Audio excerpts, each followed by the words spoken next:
Welcome to day 2 of the Back to School AI Summit 2025. I am so excited to say we have over 3,000 registered attendees. We have educators from 110 different countries joining us. There are attendees from every state in these United States of America. Teachers, leaders, and innovators will be joining us live and catching up with the recordings. We have 37 presenters who will deliver insightful keynotes and workshops all week. Congratulations on grabbing your seat for this online AI Summit for Education. Let's get on with it. Here is your host, all the way from Newcastle in the northeast of England, Dan Fitzpatrick.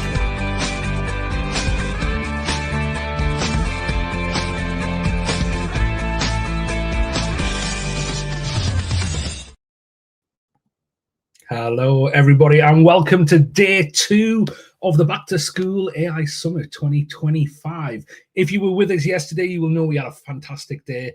Amazing keynote by Saba Quidwai, followed by some fantastic presentations and workshops it seemed to go down really, really well. We had some amazing practical workshops, and I think a lot of people left with some great tools, some great best practice to try out in their work, in their classroom, and so on. We've got another amazing lineup ready for you today. Let me just share a few bits of introductions before we get into our first keynote of the day. So my name is Dan Fitzpatrick. If you are joining for the first time today, I am based in Newcastle in the northeast of England, so that's why you're hearing this British accent. If you're not familiar, I don't sound like Hugh Grant. I'm from the north of England, so we have a bit of a rougher accent. So hopefully you can understand me okay. It's amazing to have educators from all over the world join us, both live and on the catch-up. So if you are watching on catch-up, which I think most of the views, that's where they come from, then thank you for joining us and catching up with our proceedings today. I'm an author on artificial intelligence and education. I write for Forbes on that subject, and I get to work with schools, universities, businesses, pretty much on every continent to help them develop their strategies and develop their skills around this. And it's amazing to be bringing this to you today, wherever you are. I want to mention the new book, the Educators 2026 AI Guide, which just came out last week. This is kind of like the other side of the coin to this conference. So the book and the conference go hand in hand. So if you haven't got yourself a copy of that book, if you go to the arena area and you can find a link to get a copy of this book. A lot of our presenters are featured in this book, either through writing chapters or their advice at various parts of the book. So please do grab it. It's meant to be your companion throughout the next year, throughout 2026, in developing your skills and integrating artificial intelligence into your practice. If you have stumbled across our live stream today and you haven't registered, please do scan this QR code with your mobile phone, cell phone, or just go over to summit.theeducatorsaiguide.com and you can register. Why register? Well, you're going to get updates, you're going to get resources, you're going to be put into a ballot every day to win a copy of the new book, which we'll announce at the end of today's summit who the winner is, but you have to be registered in order to win the book. So please do that, and it'll be great to get to know you a little bit more. Please do. We have a podcast that goes out every single day, and it's kind of a bite-sized, but around 10 minutes on the latest news around AI for educators. So we cover case studies on implementation, we cover news stories, we updates from your favorite AI tools out there, and it's a great way. I'm really amazed because I think doing a podcast, and our keynote speaker might be able to empathize with this today, and I'll tell you why in a minute. But I think doing a podcast is a bit like, it feels like shouting into the dark sometimes and trying to figure out is anyone listening. And I'm really amazed by just some of the places I visit around the world, and people just randomly saying, "Oh, listen to the podcast," and it always blows my mind. So if you wanted a daily fix of AI in education, please do check it out. And if you want a weekly fix of articles and news in your mailbox, if you go to the AIeducator.io, you can sign up for the Sunday AI Educator, which I know many of you will already be signed up to, because that's how you heard about the summit, and that is how you are here. Like we said in that intro video, which was made by VO3, if you're not familiar with it, a video creation tool by Google. We have 3,000.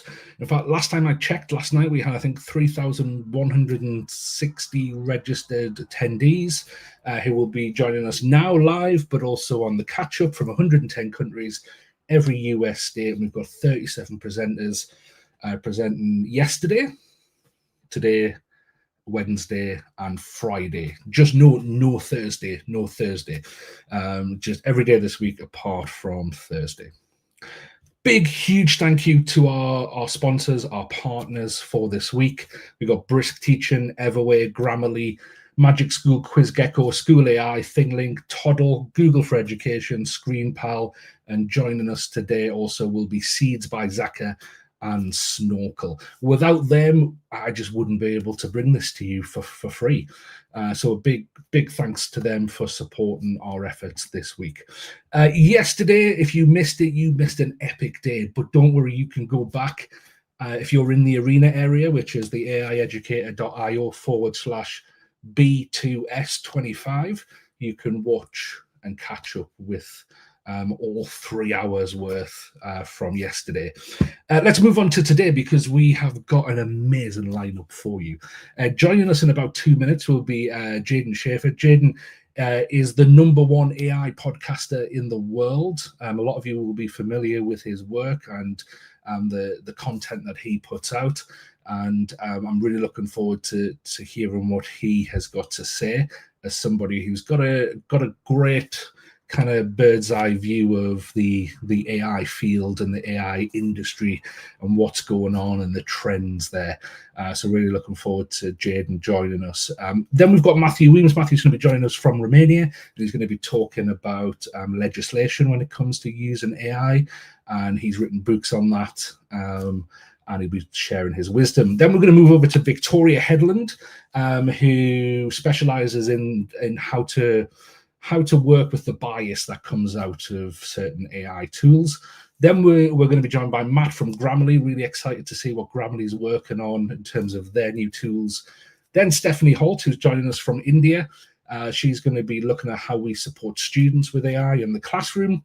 Then Amanda Hatcham's going to be joining us from Seeds by Zaka. Really excited to see what they're up to, and I think you will be too. Then we'll move on to John Lavin from Snorkl. A lot of you, again, will be familiar with Snorkl. It's a tool that a lot of educators are using.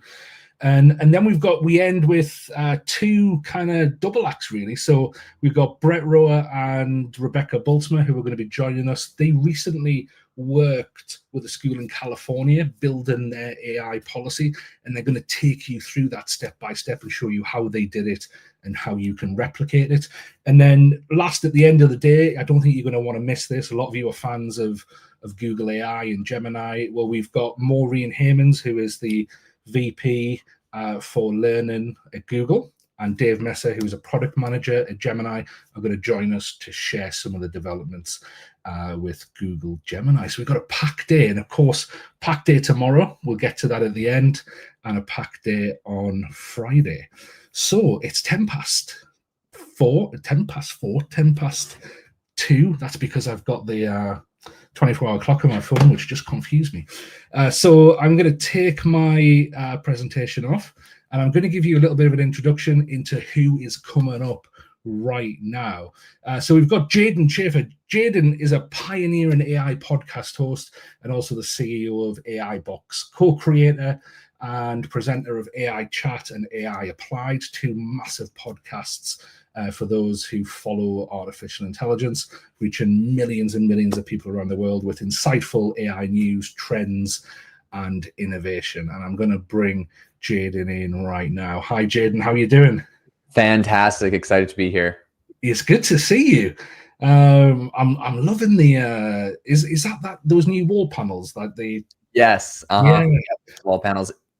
I was in Costco yesterday and I saw them and I was like, do I get them? Oh, it's so worth it. In the past, I have hand built those with wood slats. Really? Yeah, these ones Wow. I've finally gotten lazy. I had to build a new studio, so just the whole panel goes up. That's cool. Last time I saw you was at Google I/O in San Francisco. It was great to we caught up and had lunch, and it was great to see you there. I've been a follower of your podcasts and what you do for a while, so it was nice to see you in person. And I was really jealous because I got to meet Sundar, and then when I got home, I thought, oh, I've hit the jackpot there. I got to meet Sundar and ask him some questions, and I noticed that you'd had a picture of. It was a Sergey Brin he saw. Yeah. I was like, oh man, I wish I'd saw him. But it was very cool. Jaden, we're really excited to have you. I'll pull myself out. I'll put your screen on, and Okay. over to you. All right, fantastic. Well, yeah, thanks for having me, and thanks to everyone for tuning in. I want to talk a little bit about something that I'm super excited about today in education. A little bit of a background about myself. I'm really a huge fan of everything that's happening with AI in education. It's probably one of the most exciting areas. And I actually got my start teaching digital marketing at university. So I've always been, really excited about this area. Today, like Dan mentioned, I have shifted a little bit, and now my education is via podcast. So I have millions of people around the globe that I teach, but I have 3 main shows. One called AI Chat, one called AI Hustle, and one called AI Applied. So that's where you can find me today, getting into all the latest in AI. But there's a problem that I've basically seen with a lot of people learning about AI, and especially when you kind of talk about education and learning about how to apply it, because so much is changing so fast. And so one of the biggest challenges that people face when it comes to AI, it's not fear about AI, which I think was kind of what I would have assumed when everything got, kicked off. It's not even skepticism. I believe the biggest problem we're facing with AI today, especially in education, is imagination. Most people simply don't realize how much is already possible. I mean, we saw the incredible video intro to this conference with VO. And I think a lot of times when, like, even myself, when I saw that, I was like, oh my gosh, like, it's been a minute since I tried the latest video generators. I'm like, wow, I didn't even realize that was possible. And I think this is a really common trend that we see in AI. We don't necessarily realize what is basically able to do today. So I think, it's a lot more than a glorified calculator. It is a lot more than just a search box. If you're being generous, it is a lot more than a tool for writing essays or generating images. And so what I think AI is a doorway. It's a time machine, it's a translator, and really it's a storyteller. So this can be a coach, this can be a character in history. And when you bring it into education, it really has the potential to unlock the most immersive and unforgettable student experiences that we've ever seen. So that's what I'm excited to talk about today. So I'll cover some data, some research, and to kick it off, I'll talk a little bit about a story because I believe stories is how we learn best. So you can imagine this with me. Imagine it's 1830. You're 17 years old. You have crossed the Atlantic Ocean on a crowded ship from Hamburg, Germany. You're standing on the edge of the New York harbor. You're holding a small suitcase and a letter that promises you there might be work in a textile mill if you're lucky. The salty air is stinging your face. You smell coal smoke drifting from the chimneys. You get the clatter of horse hooves echoing on the cobblestone around you. You can hear, maybe different voices, English, Irish, Italian. You don't understand very much. So you're not a tourist, you're an immigrant. You don't know where you're going to sleep tonight. You don't know if anyone's going to hire you. You're nervous, you're excited. You're stepping into basically a brand new life. Now, pause for a second. If I gave you that as, a reading assignment in a textbook, you'd probably skim over it. Maybe you would underline a date, right? Maybe you'd circle the word textile, but you wouldn't feel it. So what if I could take you and I could put you there? What if I could let you walk the streets and hear the sounds and ask questions and interact with people around you? So this is what I believe AI can do today. With something similar, or with something as simple as just the voice-enabled AI mode on ChatGPT, you can set a scene and let AI become the world. Now, in the future, I imagine this is going to be a VR headset and you'll be able to see the visuals with the video. But I think today, with just the spoken version of ChatGPT, which literally everybody has access to for free, you can get a really incredible experience. So that's what I want to talk about on the today, is basically how to enable that for students. So students can ask questions like, what do factories look like? And AI is going to describe, the clattering of the looms and the dust in the air. They can ask, how much money would I earn in a week? And it's going to respond with historically accurate wages. And it will even be able to describe how long the hours were. This is so much more than I think you get in a Wikipedia article, or sometimes even in a textbook. They can ask, where can I rent a room? And it's going to describe the tenements and the neighbors and the smells of the hallways. So history is no longer just a list of dates and names. And it can truly be a lived experience. And so that's what I say when I mean AI is not just a tool, it's a doorway and a time machine. Okay, so I want to talk a little bit, maybe give you guys some frameworks and some tools for why this works and for how to use this. So why does it matter? Why not just keep teaching the same way? Why do we need to incorporate some of these AI tools? I think students today are not struggling with a lack of information, right? I think everyone can agree. If anything, probably they're drowning in it, right? We got TikTok and YouTube and Google and Wikipedia and basically an endless stream of content available anywhere at any moment, any day. So I think the challenge is definitely not access, right, to this information. I think the challenge is attention. Where do they put their attention, and where are they going to get the most out of that attention?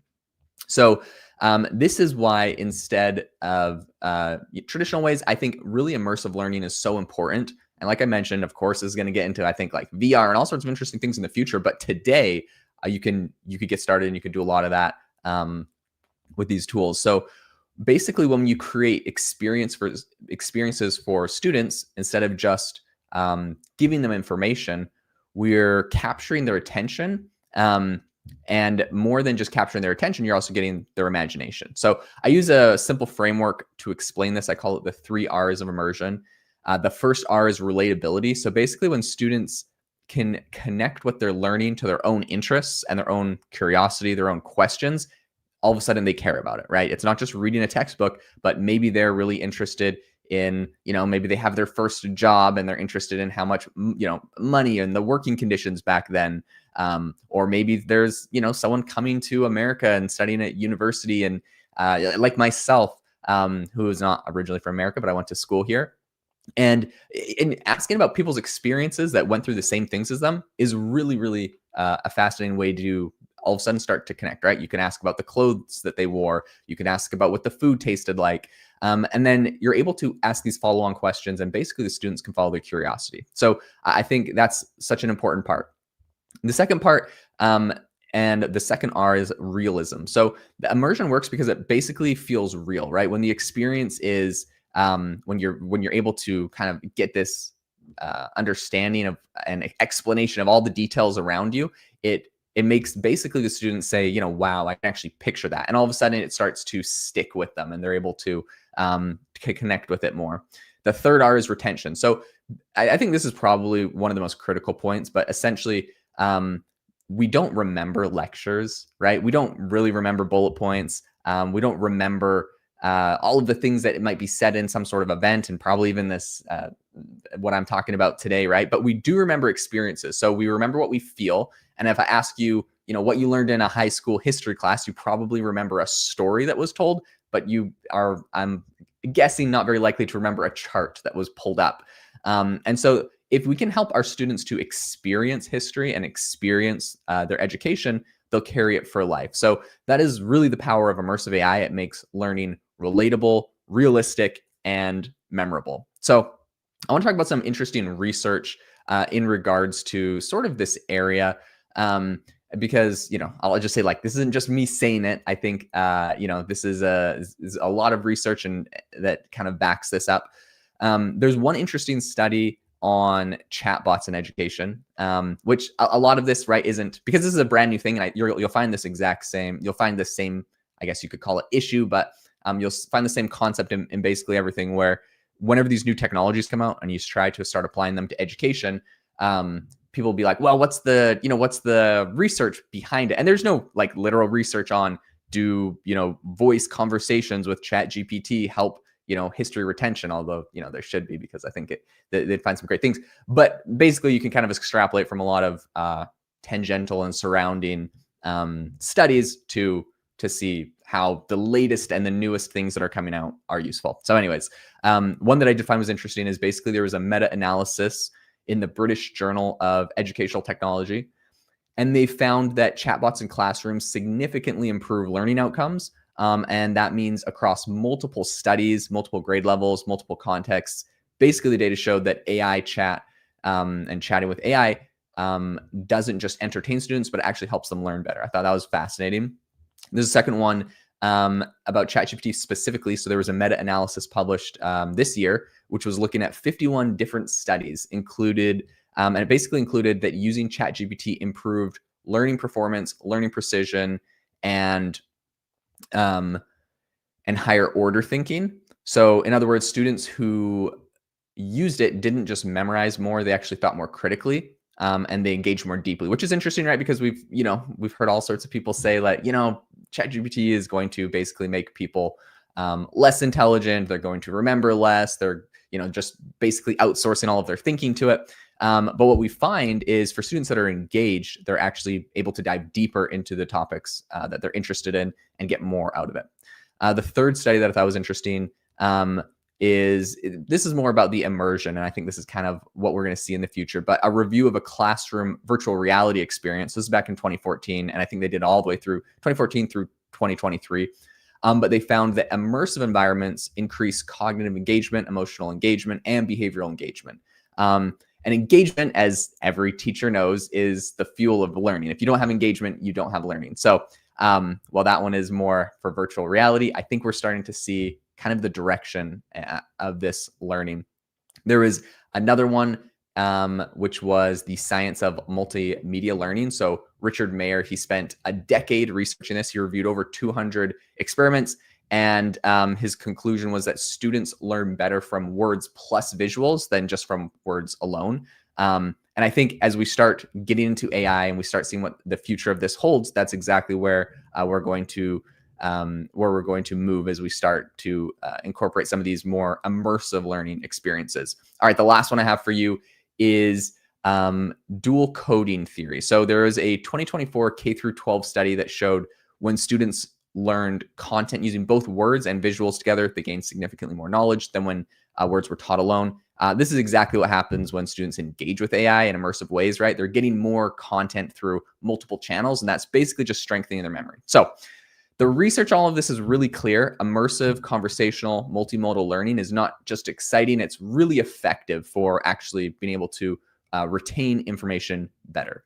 Okay, so what I want to talk about next is, how do you actually bring this into the classroom, right? How do we take the excitement of immersive AI and actually translate it into lessons that are practical, they're safe, they're effective? So I want to give you a simple framework I call the co-pilot model, right? So essentially the co-pilot model is built on the idea that you, the teacher, are the pilot, right? You decide the destination, you set the course, you control the experience. AI is your co-pilot. It's not taking over your flight. It doesn't replace you. It supports you and it helps you create richer journeys for your students. So here's how that would work in action.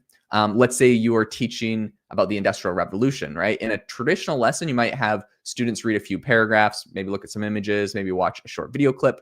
With a co-pilot model, you instead are going to set the scene, right? You're going to tell them you're a child working in a textile mill in 1830. What do you see? What do you hear? How do you feel?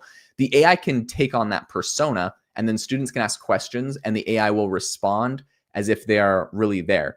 So you're still guiding, you're still coaching, but all of a sudden the textbook is coming alive because the students can interact with it.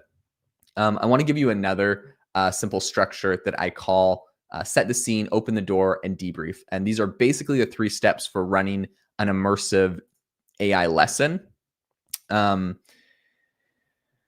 so, yeah, the first step is to set the scene. So basically, you're providing the historical context or the scientific concept or the literary world that you want the students to enter. And basically, this is the moment that you're going to set the boundaries and you're going to make sure that the experience is accurate, right? And I think this is something a lot of people are concerned about is, hallucinations in AI and how accurate is it? I think you can basically solve a lot of those problems by being very specific at the beginning of a exercise like this, where you lay out a lot of the specifics about the time period and the place, and basically that gives the AI model the cues it needs to have a very accurate, robust conversation. So step 2 is where you let the AI do its work. The AI basically becomes the world, and the students are free to ask questions, explore, interact, and their curiosity is going to drive the lesson. The third thing, which I think is really the most important in this process, is the debrief. So basically, students are going to be able to reflect on what they learned. They're going to share their takeaways. They're going to connect experiences back to the larger lesson. I think without reflection, it can these kinds of conversations can kind of just turn into entertainment, right? It might be fun, it might be interesting, but beyond entertainment, if they're reflecting on them, if they're doing this debrief, all of a sudden it becomes education. They're actually thinking about, okay, what did I learn? And those are the thoughts that are going to get logged in their brain, so they can more deeply understand and remember this.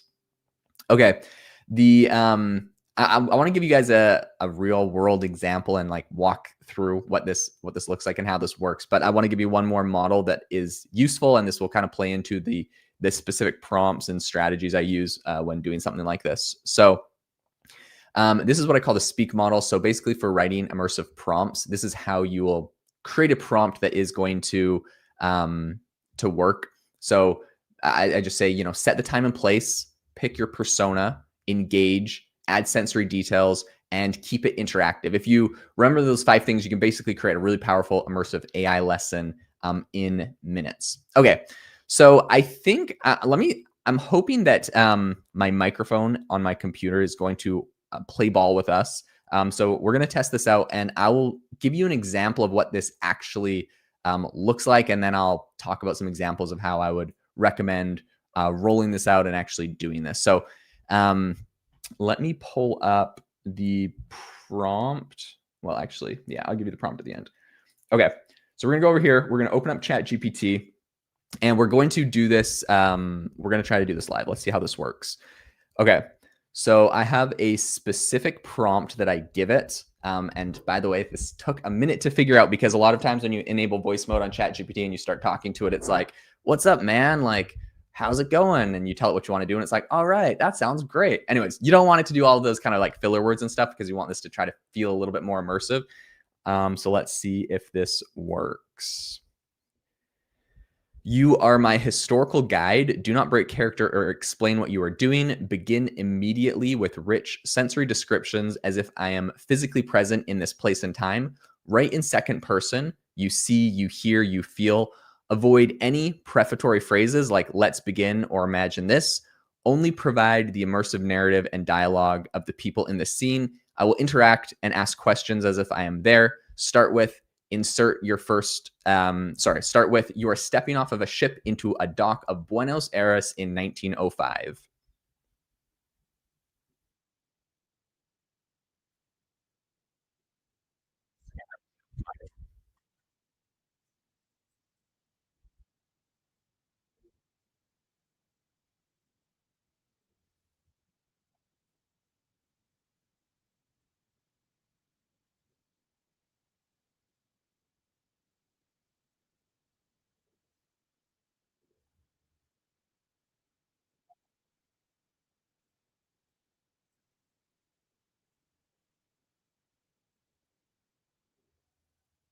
Okay, so I walked to a local store. What is it selling?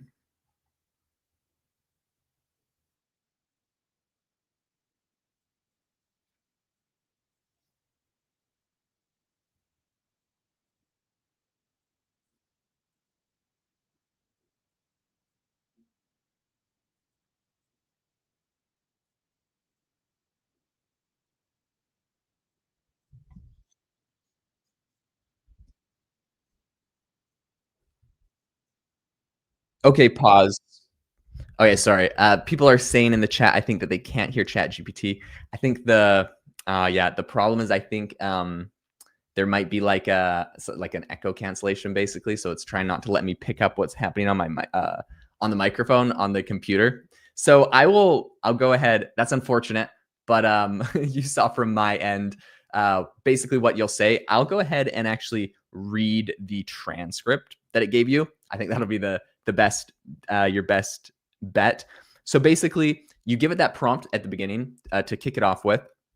And this is what it said. It said, you were stepping off a ship onto the bustling wood docks of Buenos Aires in 1905. The warm air carries the mixed scent of the sea, freshly unloaded cargo, and the faint aroma of grilled meats from nearby vendors around you. Dock workers shout to one another in Spanish, hauling crates of goods off the ship.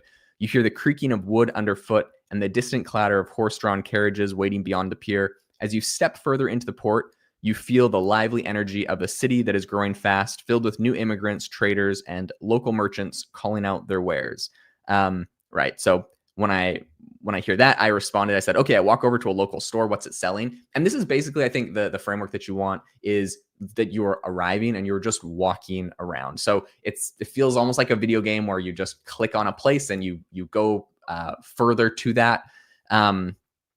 It says so after that, I say, we're walking over there. It says you stroll off the dock into a narrow cobblestone street lined with small shops. You duck into a local store. It's wooden shelves stacked with all sorts of goods. You see sacks of flour, sugar, tins of imported tea, jars of colorful spices. You hear the shopkeeper, a friendly man with a thick accent, chatting with customers about the latest arrivals. You feel the cool shade inside the store, a nice contrast to the bright sun outside. The shop smells a bit like everything, dried goods, basic groceries. Okay, it was going, but I ended it for you all.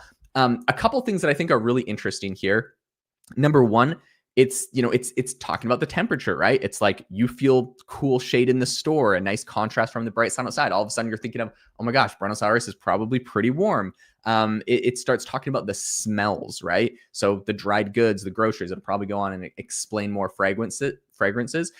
This is really, really powerful. Like we're not just reading a textbook about things that are happening. We're imagining the sights, the smells, the temperature. You all of a sudden are in a specific place. And so I think with education, this is absolutely an incredible way to go. And you really can take this in any direction that a student is interested, right? So I think there's kind of the basics, right? What are the shops? What does it look like? What is it? Kind of like the general area. But I think what's really cool is you can actually basically follow people inside of one of these situations and learn about their lives. So earlier I was talking with an AI tool about this and basically had a conversation where I went to I basically figured out that in Buenos Aires at the time, the biggest industry was beef. It was one of the biggest industries. They're a huge exporter of beef. And so I learned a lot about that, right? Super interesting to me. And I went into a meat processing facility, and then I eventually went into the back room where the owner of the meat processing facility was, right? And I asked him like, hey, like, tell me about the logistics of this company. How much money are you making? How many employees do you have? And it was kind of funny because I think this is kind of a pro tip that you'll want to use when instructing students on how to basically use these tools. At first, I was talking to the owner of the facility and I was like, all right, so like, how much money does this make? And it's funny because it basically is trying to respond like a normal person would in real life, which like if you went into some random business and asked them, how much money are you making, right? It was like, he laughs good-heartedly and says, I do well for myself. And I'm like, no, come on, like this is educational. I want to know. So you have to reframe certain questions to basically, like what I ended up reframing it as is I was like, I am a banker trying to give you a loan for your company. What is the exact, the exact financial statistics? What is your revenue? What is your profit margin and all of that? So that he would actually give it. And then it actually was like, okay, we make about 50,000 pesos and blah, blah, blah. And it kind of gave you the rundown. So I think that, it's really interesting. You have to be creative on how you get information out of it, and you have to do it in a realistic way yourself, which I think is good because it kind of puts you in a mindset of like how you would achieve information, how do you get it. So you have to be really creative. I think it's a phenomenal tool that can teach you a lot. So super excited with basically the capabilities that we're seeing there. So yeah, one thing that I would recommend on how to like practically use this or incorporate this into what students are doing and learning is, I think you can actually use this as a good homework tool, which I know, homework is controversial. Everyone hates it. But I think whether you're doing it in a classroom, the best way to structure this basically would be to assign students, perhaps if whatever you're studying, a certain area to go and look at, and basically tell them, like, have a 15 or a 20-minute conversation with this, dive into maybe what you're interested in. You could maybe give them some framework for what that would look like. And then I think like you really, for like the homework, you could just have them take a screenshot of, at the end of the chat, it will say how long they were talking to it for. So, there's something like that they could do. Of course, they can write a report or they can share the information. I think most importantly, right, is for them to come back with the things that they learned from their conversation. This could be facts, it could be insights, it could be feelings, and basically have them share that with the class. So I think it's really simple. It's accountable. It's really powerful, because basically what happens is that every student ends up taking a slightly different journey. And what's interesting is you could sure assign everyone different topics, but you could also assign everyone the same topic. And it would be really interesting to see what direction each student took the conversation. What were the areas that they were most interested in? Where did they go? So you could learn about food prices. Someone might learn about working conditions. Someone might learn about some of the things that immigrants were dealing with at the time. And when they come back, basically, it's kind of this collaboration of the class sharing all of the things that they're learning, right? So this kind of assignment isn't just teaching facts, it's really teaching curiosity and making it a lot more personal of a learning experience. A last thing I wanted to share is one other idea that I think is pretty interesting, which is basically, we've talked a lot about, right, teachers and using AI to create these immersive experiences. I think if you actually flip that a little bit, another interesting concept here is if you actually have the students be the ones who are creating the immersive experiences. And you can also have this, you can do this a number of ways, but you can do it where they're not just creating it for themselves, they're actually creating it for other students. So instead of just consuming, an AI-driven simulation, students are actually designing their own. They can build their personas, they can set the time periods, they could write the prompts, and they can have their classmates basically come into this world that they're interested in, that they've created. So you could have, a history student designing one, talking to a pyramid builder in ancient Egypt, or, having someone talking to a black hole, right? You can have a conversation with a black hole and learn more about astrophysics. And, all of a sudden, this isn't just a lecture. This is really a very immersive experience. So there's so much potential here. Thank you so much, everyone, for tuning in and learning a little bit more with me going on this journey. But yeah, I really encourage you to take ChatGPT. The last thing, if you want, I will give you is, this is the prompt template that I use. So if you're gonna take a screenshot of anything, take a screenshot or a picture of this.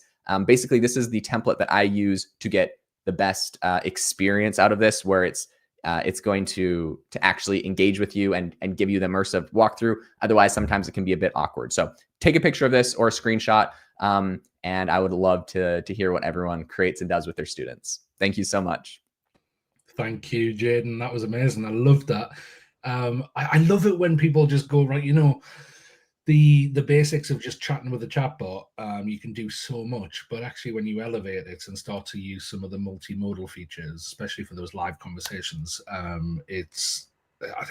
still think a lot of people don't realize just what you can achieve with that. So thank you so much for opening our minds up to that. We had a lot of people in the chat asking, when you did your research slide, if they could have the links to the research. Yes. Okay. So if you send them over to me, I can share, or if you want to come back in the chat later on and share them, okay, that would be amazing. Thank you so much. Jaden, we'll let you go and enjoy the rest of your day now, because I know it's morning there for you. And thank you for joining us. Thank you so much for having me. It was fantastic.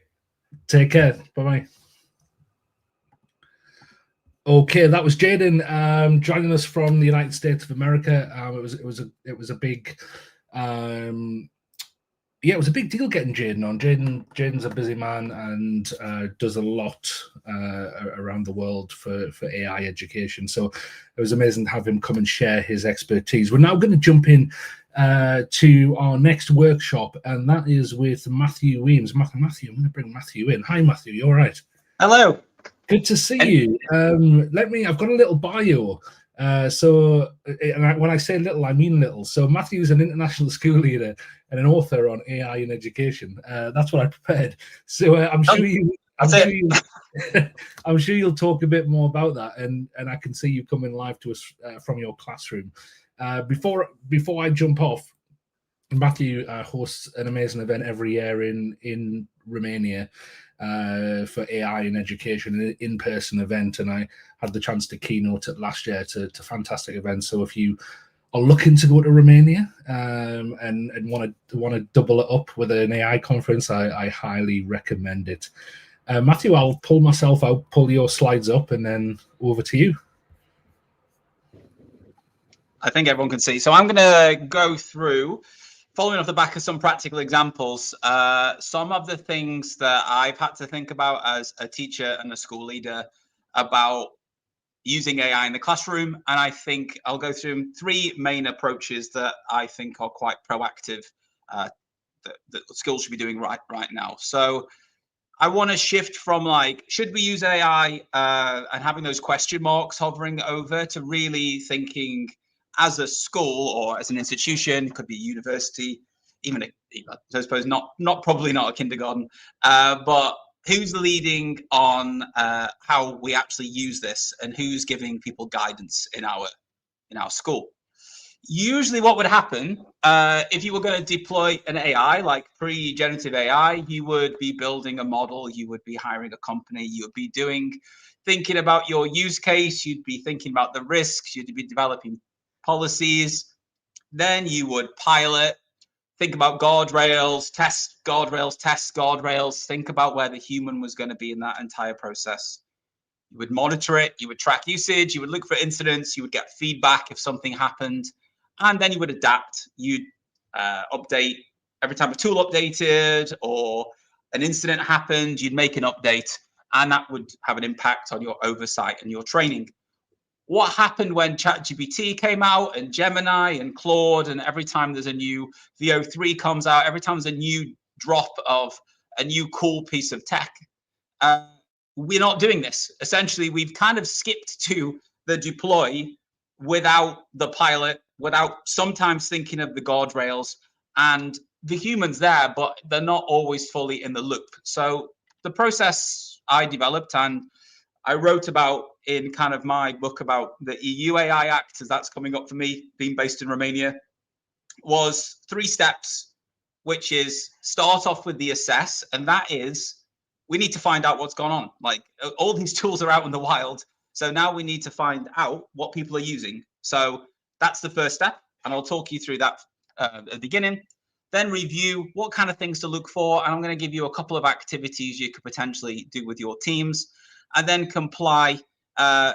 That's kind of going to be based on where you're based in the world and the legislation that hits you, but there are going to be some things that you're going to want to do, no matter where you are in the world, to be on the safe side, to make sure safeguarding is in place, to make sure students aren't being misled by AI outputs, deep fakes, and things like that.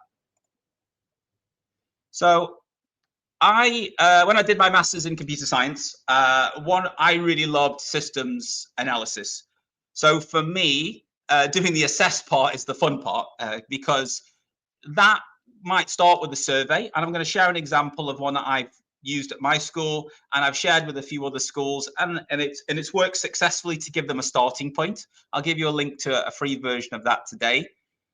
So getting that wide net of what people are doing and how they're using it. And even for me, we were very upfront about we didn't want AI anywhere near the grading process of work, potentially for a little bit of feedback, but not for grading. And during the survey, some staff said they were using it for grading. So again, that's that communication, and we've had to over communicate that again this academic year. Following the survey, I'm having conversations. I'm lucky enough to be leading on teaching and learning. So I'm having a conversation with all the lead teachers, the heads of department, the heads of year, So I'm having those constant conversations with people about what they're doing and why they're doing it and the safeguards in place.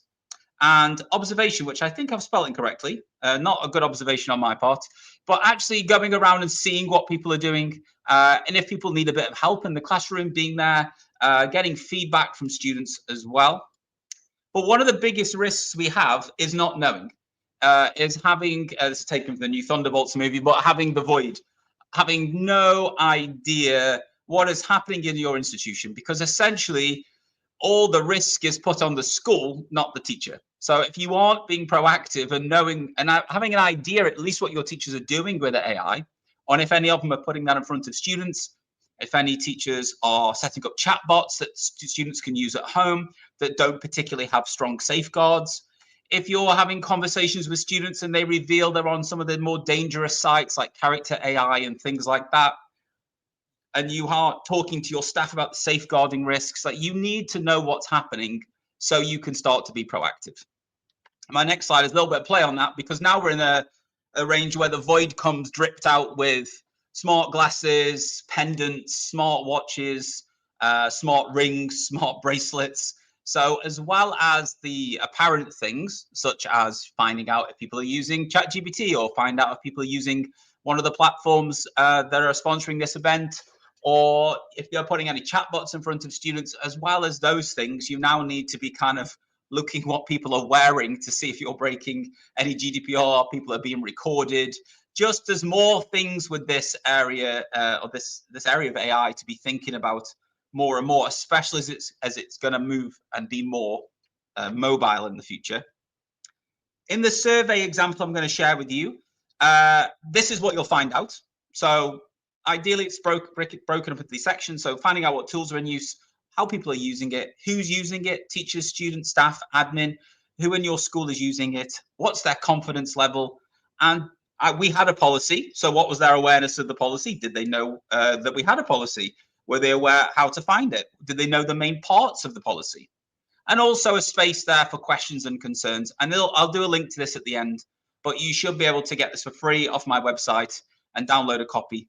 And it should be pretty much easy, like a copy and paste into Google Forms or Microsoft. In the EU, we have to think about the higher risk. So these are identified as high risk uses. So this is where you would need more oversight. So anything to do with biometrics, anything to do with emotional inference is prohibited. That's already been prohibited since last February.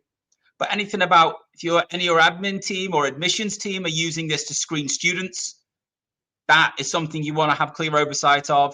Anything about evaluation and steering learning, if anyone's using this to grade students and those grades deem what set or class they go into next, that's a high risk use.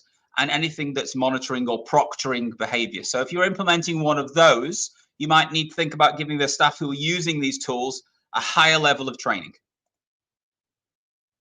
I'm not going to labor these points because I know that some people after me are going to talk about policy and bias, but there's broad stroke things that you need to think about as a school. The data, the bias, people becoming dependent on the tools, workload and well-being. Sometimes AI can add to workload. And also, more importantly, safeguarding when people are using these tools, especially if you're going to go from something that's staff-facing to student-facing. So really thinking about if you're going to take that leap, how you're going to do that safely and how you're going to do that as a team. And you need to work together. I recommend to every school I work with, before you think about putting anything in front of students, your staff should have about 6 months to a year of really getting comfortable, especially with how to set up the prompts in the back end of some of these bots that you deploy. One of Dan's early sessions on image generation, I think it was DID as Henry VIII and making a video, was kind of one of my stepping stones into this world of generative AI. So what I've done is I thought we'd look at a particular use cases. I'm going to put in front of my class an AI chatbot that's going to be Henry VIII.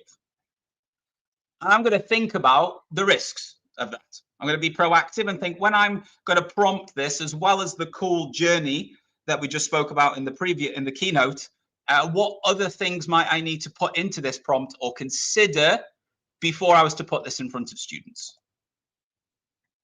there's a calculation you can do for this, which is probability of 1 to 5, consequence 1 to 5. What I tend to do with staff when I do some training on this is just show them a grid like this, where they can think about things that might be very low and rare, up to extreme and frequent things that might happen, and sit down and think, okay, if we were going to do a Henry VIII chatbot, what things could happen? Write them on a piece of paper or a post-it note, or just jot down your ideas, or write them on a smartboard or a whiteboard, and then start to place them somewhere in here. And then your idea is, once you've placed them, how can you mitigate them? As many as possible.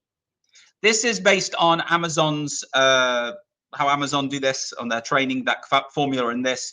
So there's a QR code there, and I'll share all these presentations to go out to people later. What I have done is, if you are struggling with this, because this is new to most schools, like we haven't had training, we've just kind of gone from, here's some AI, use it compliantly, which is challenging. So I've made a little prompt, and I've put in this case, the student-facing AI chatbot for Henry VIII, used with year 8. So you can use AI, which has got all in its training, all these different things. And if you're struggling, like I would say, do a pass with your staff, come up with as many ideas as you can, then jump onto AI. You can use my prompt, or you can just ask for a list of risks and then start to add to what's already there. So this can be a very visual, collaborative process. And you can see here, there might be some inappropriate, offensive response. Again, there's a lot of controversial things. There's marital issues, executions, some glamorization of harmful behavior, lots of beheading. So you might need to think about what the discussion of that. Also safeguarding. If the student was to use this outside of school hours and start, because if he didn't have a lock on it or a time limit, could disclose something on there. Is there any way that that would flag something up to someone in the school?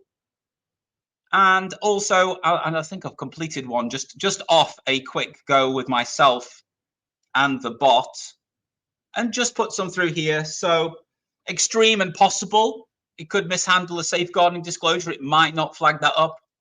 Unlikely but major, some jailbreaking. That's I don't know. It might become more likely as students get their heads around here. Major and frequent, it might consistently repeat some historical inaccuracies. It might oversimplify things. Some of the comments about Catholicism and Protestantism, that might cause offense. That could be major, depending where you are in the world. You can have multiple things in one box.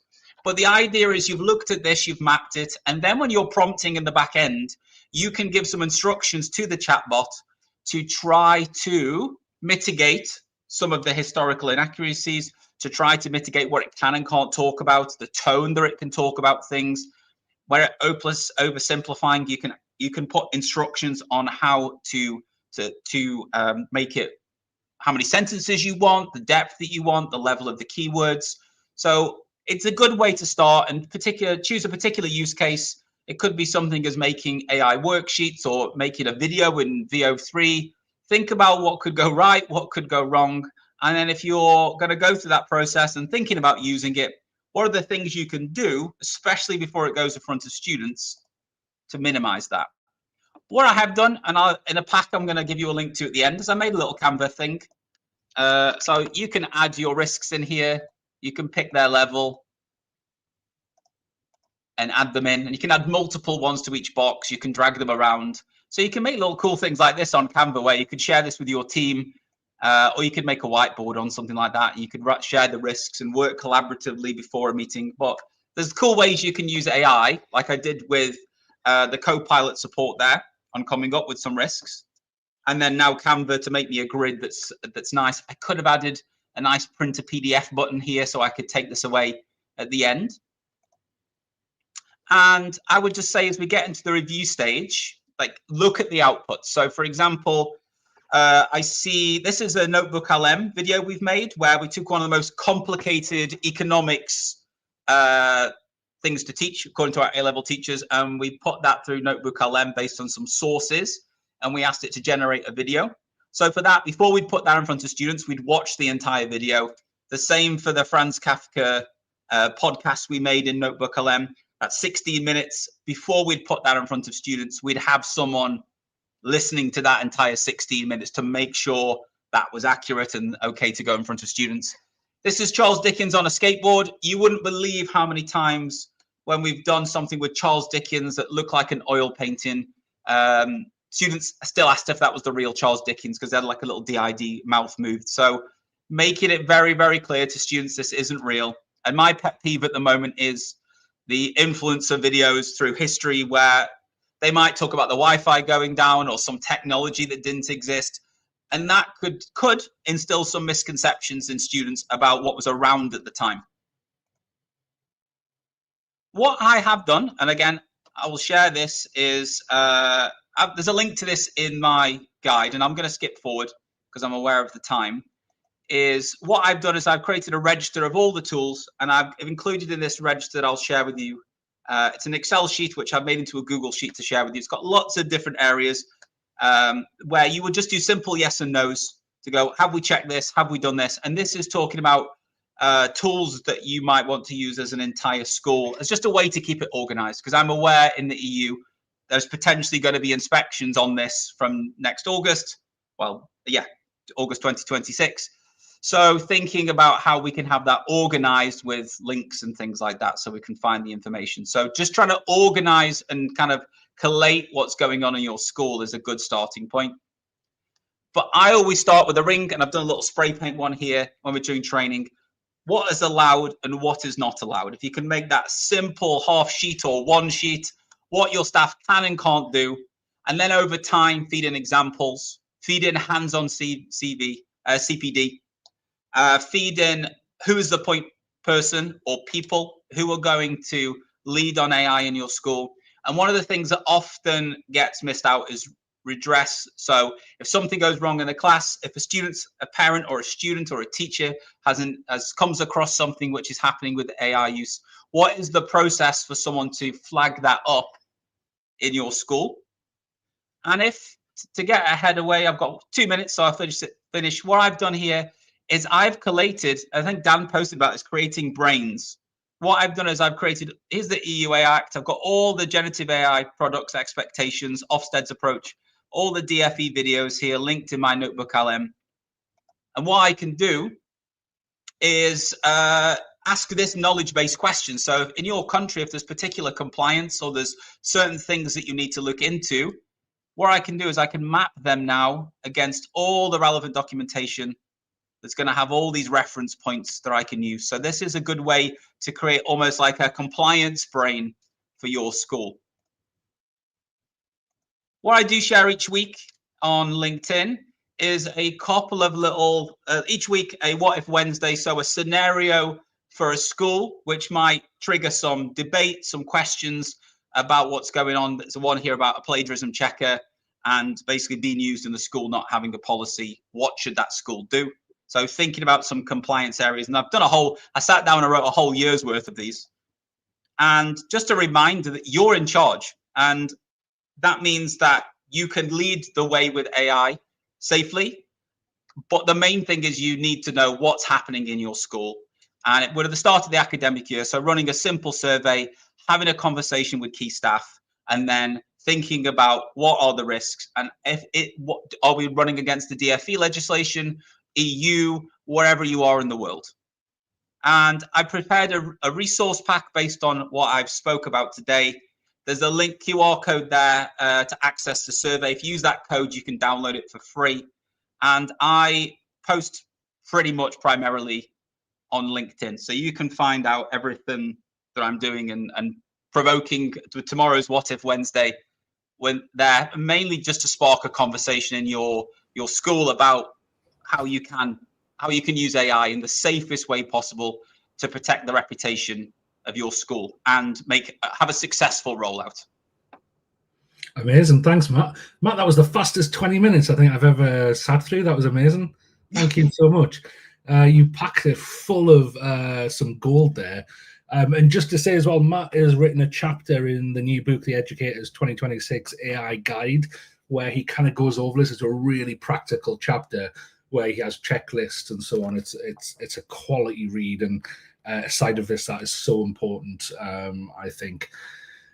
Matthew, thanks so much for joining us and sharing your expertise. I know you put a lot of work into the policy and the legislation side of this, work that a lot of people just either don't have the time or not prepared to do because it's tough. It's really tough to delve into that area. So we really appreciate the fact that you've kind of done the hard work for us in a sense and are disseminating that information for us. So thanks so much. No problem. Thank you for having me. Good to see you, mate. As always, take care. Okay, we're on to our next presentation. We're just going to keep going and going and going because we've got so many good people coming up. Coming up next is another chapter writer in this book. Remember I said you're going to want this book. This is why. We have got Victoria Hedlund who's going to join us, who specializes in bias from artificial intelligence, and she's going to take us through that in a second. Don't forget, I am giving away a copy of this book every single day this week. We had our first winner yesterday. We're going to have our second winner at the end of the day. So stick around to find out if you have won, but you must register in order to win. Right. Our next presenter is Victoria Hedlund. She's a lecturer in education at a major London university and focusing on primary and secondary teacher training, and also specializes in bias. She's got a great book that's coming out in the next few months, and let's introduce her. Victoria, good to see you. Hi Dan, thanks for having me on.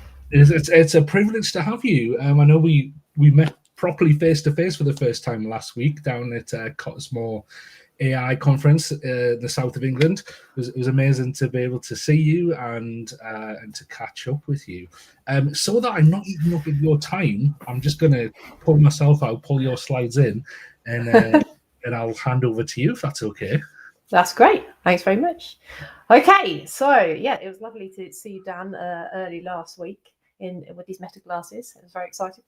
So anyway, I'm going to talk to you about bias, and we've got something a little bit different. If you don't know me already, I am known as the AI bias girl because I focus and research on bias in science outputs. So I'm going to go through how bias can affect schools and look at critical oversight and leadership through narrative metaphor. So stick with me, grab your reading glasses, and here we go. If Gamma works. Here we go. Once upon a time, the government let 3 little school leaders out into the world of generative AI, with the responsibility of their Gen AI output solely in their hands. It was up to them to figure out how to use it. Sounds familiar, doesn't it? So the first little leader pig chose to build their school from digital straw. It had free versions of all of the chatbots, no AI policy, no whitelist of tools, and no monitoring of staff or student use. The staff pigs randomly used AI to cut their workload, as directed by the DfE. And their AI use had no pedagogical rationale. Remember the straw pig? The next little leader pig thought for a moment. What could we use this for? How could this help teachers and students? She pondered. She sourced institutional accounts for all her staff pigs and asked them, which Gen AI tools have you seen, heard about, or want to use? She listened to their input and signed up for some of the trials. Staff pigs started asking for details on how they were supposed to use it, or how they could use it properly. She thought for the second time, and she went off to write an AI policy, telling staff how and when they could use AI tools. The staff looked at it, but didn't really know what it meant in practice. They happily planned lessons, produced worksheets, and promoted the use of AI tutors. I've noticed some weird outputs, said one of the staff pigs to another one in the corridor one day. When I produced next steps for Shanika, they seemed to involve less cognitive challenge than for John. The pigs discuss what to do and just decide to change the output and carry on. Then the third little leader pig sat down with their team. And he thought, do we need to use this? What need could this fulfill in our school, for our teachers and our students? And they pondered together. The group sat together and they thought, and little cogs whirred in their piggy little brains. Let's identify some tools, create a working group and have a go, they exclaimed. But how will we know if it's being used safely? Another staff pig questioned. Good point, said Brick Pig. We need to keep track of our use and ensure staff pigs have guidance and space to test these tools before the materials and tools are student-facing. So off they went to write an AI policy with contributions from staff, students, parents and other piggy stakeholders. They identified an AI piggy champion, and this person acted as a vehicle to connect staff with leadership and to funnel questions and feedback in their direction. These champions identified the need for pig staff training. They need to know how they can have critical oversight, said Champion Pig. They need to know what decisions the AI is making and how they affect their specific students. Brick Pig listened, looked and asked around. So they sourced and delivered some staff AI training. But somewhere, something was happening. On a dreary Wednesday morning, somewhere in the grey, the big bad bias made a call. The three little pigs gingerly answered the phone. They knew what this meant. They knew it meant the big bad bias was coming to visit. Little pigs, the big bad chimed and continued. I'll inspect and I'll audit and find nothing to applaud it. Eh? Replied the pigs, slightly confused. But the next day, the big bad bias appeared over the hill and made its way towards the school. Familiar feeling there, isn't there? Unfortunately, the first school it came across was the straw school with Straw Pig. Little pig, let me in, snarled the big bad bias. Go away, the straw pig exclaimed. My teachers know what they are doing. With a sly smile, the big bad bias demanded. Show me the evidence then. Here's our scheme of work and lesson plans, Straw Pig shakily handed over, along with a random data drop. The big bad bias let out a cackle. Impact, my dear piggy, impact. When have you been using it? How have you used it? Are all your teachers using it in the same way? He paused and he looked the pig straight in the eye and said, how can you demonstrate that known biases aren't holding your learners back? Ah! The pig squealed. He continued, I see you have a black, non-English speaking disabled person in your school. How can you demonstrate that your AI use hasn't negatively impacted them? I can't, screamed the pig, and he ran away in terror as the impossibility of critical oversight blew down his straw school. Fresh from the victory of the straw pig, he headed towards the stick pig. Little pig, let me in, he mocked once again, high from his win over Straw Pig. Go away, replied Stick Pig. I have an AI policy and an AI piggy champion. Oh, really? Big Bad replied. How does that ensure equity for all your learners? Stick Pig froze. Big Bad continued.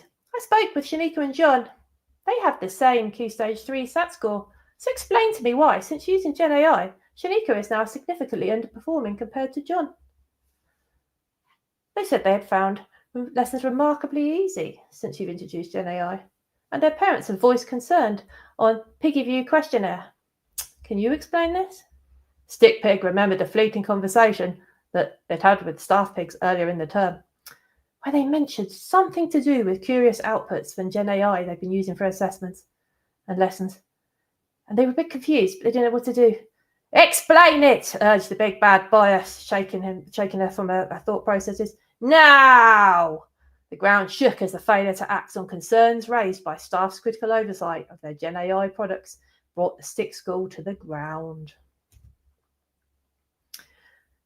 So, Big Bad was pretty cocky by now, and he headed towards Brick Pig.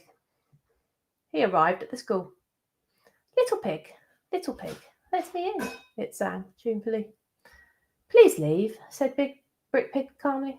There's nothing for you here. My teachers are trained in critical oversight. We've had AI insets. We log the decisions made in relation to our specific cohorts. We have an AI policy, AI pig champion, and reporting systems for concerns. He continues. Shanika and John mentioned you spoke to them. It's so good to see you engaging in critical dialogue with two of our highest achieving students. Big Bad just looked very, very confused, bemused. Whilst BrickPig continued. We are reviewing our AI policy frequency in consultation with stakeholders. We have a list of whitelisted tools, which are obviously all based on pedagogical need, and we've appraised all our tools for teacher oversight, and we can show you exactly where, when, and how Gen AI is used in our school. For example, for chatbots, our teachers use phrases that are mitigated. They're aware of biases and decisions being made. And if anyone does have a concern, they know what to do about it. They know who to go to, their AI buddy, their AI piggy champion, or even me as a leader. The big bad bias, having lost all of his breath, fainted from the articulative nature of the pig. Whilst the big bad bias was passed out, Straw Pig and Stick Pig grabbed him and dragged him and threw him into a big brewing vat of critical oversight at BrickPig's house. How did you defeat it? Asked Straw Pig and Stick Pig. Policy may build the house of bricks, but only the boiling pot of practice can outsmart the big bad bias, replied the BrickPig, somewhat smilingly. Give us some tips then, BrickPig, chorused Straw Pig and Stick Pig admirably. Oh, go on then, BrickPig proudly replied, but first we need to look what's inside its mind. So what exactly is inside of the big bad bias? So here's an example of Shanika and John. This is where, if you follow my work, you know I'm obsessed with asking Gen AI about explaining how light bulbs work for different genders. And this is some output for Shanika and John. I simply asked, explain how a light bulb lights up for Shanika and then John. And this is what you get. At first look, you think, oh, right, well, it both involves light bulbs. But actually, if you look at it, they're two very different situations. So look at that and consider, how is that limited cognitive demand and cognitive challenge? Shanika's is just a general overview. There's no technical vocab. There's no models. There's no mental modeling. There's no conceptual awareness going on in there. It's just electricity goes in, filament gets hot, and it glows. But John's, that starts to bring in the concepts of electrons, the concepts of vibrating atoms, and the concepts of energy, and even photons, which we don't tend to do until higher level key stage 4. Are two very different outputs for what is essentially exactly the same request. So how exactly can your output differ across different gender identities? Now, obviously, the best thing to do is to not mention a gender if you can possibly help it. That's fairly easy, right? But it's more difficult, especially when you start looking at personalized learning tools and AI software, where you can infer gender from context. And we all know that ChatGPT-5 and the latest models are getting very good at inferring context. So you can end up in a situation where you haven't told it your gender, but yet it's worked it out from something a child's written, the name on their worksheet, all things like that. And so you end up with different output depending on the different genders. And it's got here males, females, and non-binary. So if you look at it in terms of focus, tone, emphasis, and guidance, you can see there's a big difference between all the different genders. So for males, you'll get a focus on action and potential. You'll get direct and objective tone, and the emphasis will be on the quality of work that person has produced or is likely to produce. And any kind of guidance will be given in terms of actionable steps, like essentially what we call chunking. For females, however, the focus is more on the personality and the effort. Oh, good girl, good effort. You're doing really well there. And the tone is very subjective and emotional. It's all based around how they make other people feel. And any feedback and guidance that they get will be vague and ambiguous, so therefore difficult to action. And then for non-binary people, they just get the mishmash between the two others. Basically, Gen AI tries to force them into one or the other binaries. And if it doesn't know what to do, it will just get very, very complicated. So you end up with awkward phrasing and random gendering. And so you can see there's a huge range there in essentially what is one tiny little different word or name that can be picked up upon. And each of those tiny little differences can compound. They could iteratively compound, in fact. So I'm calling it the magnifying effect. And these can compound and compound and compound. So you end up so far down a path that I'm obsessed with pathways if you've read the chapter. You end up with one pathway that's essentially very difficult to get through and another one that's easy. That's what the image here is showing. So your job as a teacher is to be that pathway manager, is to remove those boulders out of Shanika's way there in that image. That's your job, to manage that. And remember, this is just gender that I'm looking at. There's race, ability, cognitive styles. If you follow me, you'll notice all kinds of biases that we can look at, and they all intersect. So luckily, BrickPig has created a list of things that could help us in our roles in schools and leadership and across education. So let's have a look at those. What can you do to be more like BrickPig? Number one, assign AI roles. We all know Ofsted loves the AI champions, so that's a pretty obvious one.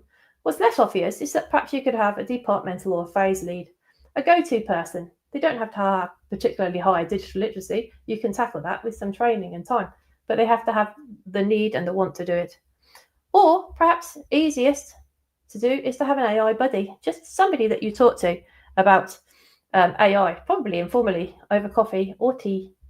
Just somebody to sense check your outputs every now and then and say, this looks a bit off. What am I going to do about that? Next thing, bias awareness. I do bias awareness training. I post a lot about bias awareness. But what you need to know are examples of implicit bias and examples of explicit bias. What we've looked at there is examples of explicit bias because it's pretty obvious to see. There's lots of other ways, especially in automated systems like the AI tutors, where implicit biases can kick in. And also you need to have a look at biased inputs. How are you phrasing your inputs if you're working with a chatbot or other tool that involves text? And what's your teacher bias? Maybe you're actually biased in what you're typing and the output is just reflecting that. Discuss it with each other. Another thing to do, log the decisions made by AI. For each tool, consider what power and control it has over the learning assumptions and decisions. So I don't like the control that AI has. I think it needs to have oversight. So to me, it's a battle between control and oversight and where that sits. And that's where your management decisions come in. You can create a simple table or some reflective notes of any decisions that you know. And this is probably some really good platforms do this. I know Olex do this. They track decisions that are made. And others probably do it as well. So you can do that with your own work and with AI tools. Always remember Shanika and John. Bias clinics. Quite like this idea. I'm proud of this one. You could get your AI champions or departmental AI leads to run formal or informal drop-ins. People can just bring the weird stuff that they've been producing and say, why is it doing that? Can I use that? Is that all right? Is that not all right? What do you think? What can I do about it? And share that across your school. Then you've got the transparency of AI use. Where are you using it? Look at a scheme of work, log it, do it as an exemplar.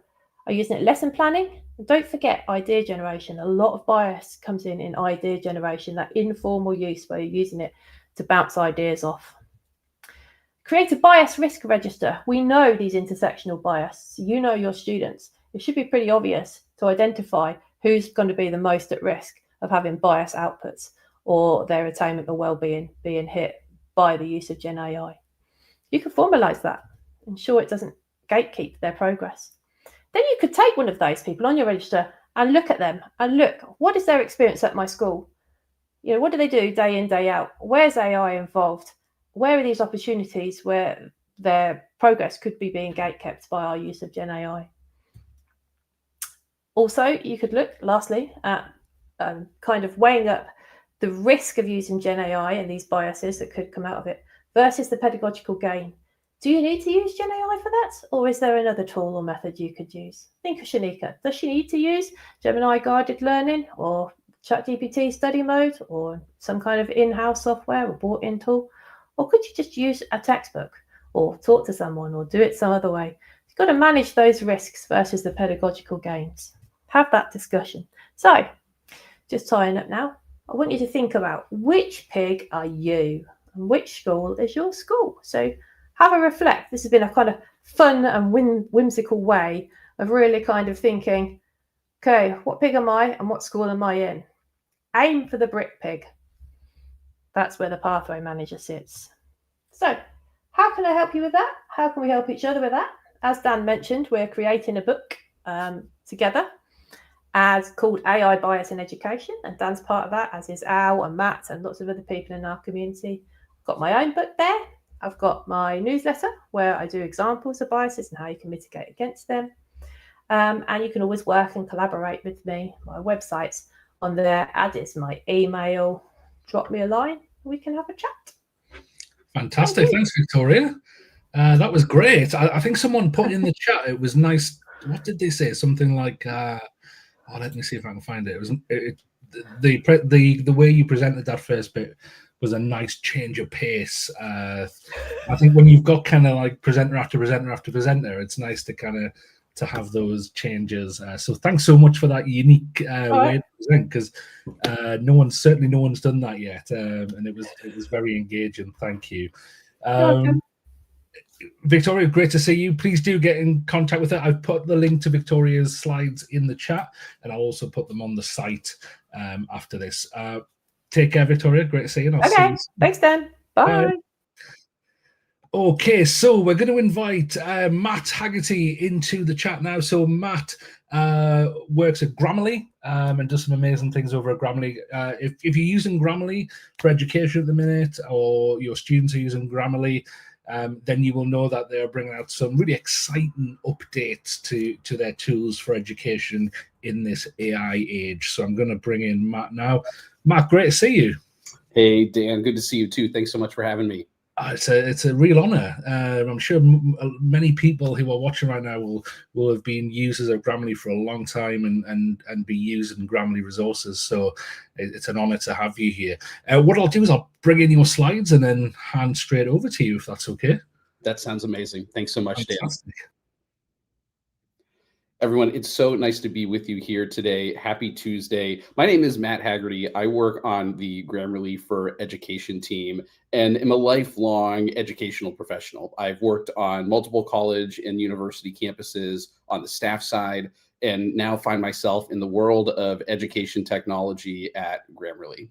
In my home life, in a kind of small world moment, I'm married to an English professor. And so this topic that I'm here to talk about, restoring trust in the classroom in this age of generative AI, has both professional interest, but also a lot of personal interest to me as someone who cares deeply about figuring out how to make sure that we are equipping students with critical AI literacy skills in a responsible way, and one that fits the really vast, big world that we occupy, full of students in different walks of life, educators with different skill sets, and academic disciplines with very, very different needs.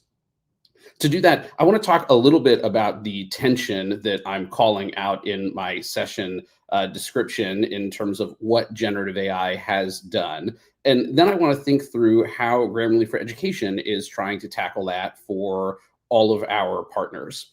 I'll note for listeners here that if you are interested in checking out some of what I'm talking about, and in particular our new authorship tool, you can do that. Even in the free version of Grammarly, you can use a version of authorship, what I'm going to be talking about today. And I'd invite you to do that as I'm chatting, or maybe in follow-up to today, to give it a try yourself. So let's talk for a minute about the tension. Fundamentally, we're thinking about AI versus AI. Ha ha ha, dad joke, I know. Artificial intelligence versus academic integrity. And really, no matter how you try and ask the question, the news is that it is a challenge. If we think from the leadership side, almost 95% of institutional leaders agree on something, which never happens, but 95% say that this has increased academic integrity concerns on their campuses. On the faculty side, the educator side, more than half are saying that cheating has gone up as a result of generative AI. On the student side, you have an acknowledgement that says, yeah, this is making it a little bit easier for me to cheat. And then crucially, I think, is a piece of context. We have this notion that the vast majority of students also tell us that they're not aware of what the AI guidelines are at their institution, which makes sense for anyone who is currently at one, because the reality is most institutions don't have a one-size-fits-all policy, because that's not practical. But one of the downsides of that is that from the student vantage point, they might be in classes with different policies, or they might have friends in the same class but a different section that is treating generative AI differently. And that can make it hard for our students to develop those critical AI literacy skills that many of them want, many of them need for their careers now. But it's hard to do in a way that is responsible and make sure that we're not just doing the rah-rah version of generative AI and its capabilities, but really helping them grapple with some of the benefits, but also some of the risks of using these new tools that are constantly changing. The reason that there's a tension, though, is that, well, if there's all these problems, you could, of course, try and ignore it. But the challenge with that is that if we're hoping to equip our students for what comes next, and oftentimes what comes next is the workforce, employers have been incredibly clear that they are looking at AI literacy as a core competency, right? Certain things we've always been really good at as educators and educational institutions in providing things like domain expertise, these durable soft skills, if I can use that word. We've always done this in the college, university environment, even in primary K-12 education. This has been a part of our DNA. AI literacy is the new one, and of course, it has some underpinnings in the domain expertise and durable soft skills because it is calling into question what is real domain expertise. It requires us to be comfortable challenging sometimes what an AI might be telling us. And when we look at this list of soft skills, I mean, my goodness, analytical thinking, resiliency, leadership, communication, AI has had an impact on all of these in a pretty major way. And of course, at Grammarly, as an organization that has prided itself on helping people communicate better for our entire existence, this has been really, really important. So we saw this tension in particular in the education space and thought that we actually might be well positioned to try and help resolve it and even turn it into an opportunity for real learning for students and some then real gains for their institutions. So why did we think this? Well, before this all happened, Grammarly for Education cared about a few things. We always wanted to make an impact, right? We wanted to help students be the confident writers that they want to be and that you all are helping them to be as well. We also have always prided ourselves on being comprehensive, working everywhere, right? So there's no walled garden. Grammarly works in 500,000 different places because of things like our web extension and desktop client. And then fundamentally, we've always been interested in responsible use of AI. Grammarly has been an AI tool from the very first day that it started. Generative AI has certainly added a new twist to it, but you see efforts that we've made to be focused on responsible use in everything from having the generative AI be a different button than some of the core writing suggestions that we offer to things like having ready to go prompts so that we are discouraging students from a behavior that just copies and pastes in an assignment into the text box to see what pops out, because we want folks to be thinking about using generative AI in ways that are responsible and really harnessing the abilities without harming their ability to learn. All of this gets underpinned then by the fact that we are an enterprise software. So from a data security, privacy perspective, we have always prided ourselves on only being in the subscription business and of course, protecting your data, making sure we're compliant with all of the important regulatory rules of the road. And this sets us up then to introduce something like authorship to leverage all of these strengths that we've had to then help resolve this tension that generative AI has produced. So authorship fundamentally is using the fact that Grammarly works everywhere to then provide a kind of like a read receipt of where words came from that is precisely categorized without having to use any kinds of algorithms. So instead of guessing and saying, well, yeah, this looks like generative AI output, or this looks like something that was plagiarized from this academic journal, we can provide a lot more certainty in your tool belt to say, this is something that the student wrote, this is something that they took from a generative AI, this is something that they took from a different source. And what this does for us from an accountability perspective is it makes it so that all those students who don't know what the AI policy is and are nervous that they're going to be accused of misconduct, they now have a lot of confidence with authorship that they can demonstrate that they followed the rules. And on the instructor side, when we think about accountability, this is a new tool in the tool belt. So you've always had things like your intuition, and maybe some of you are using detection tools.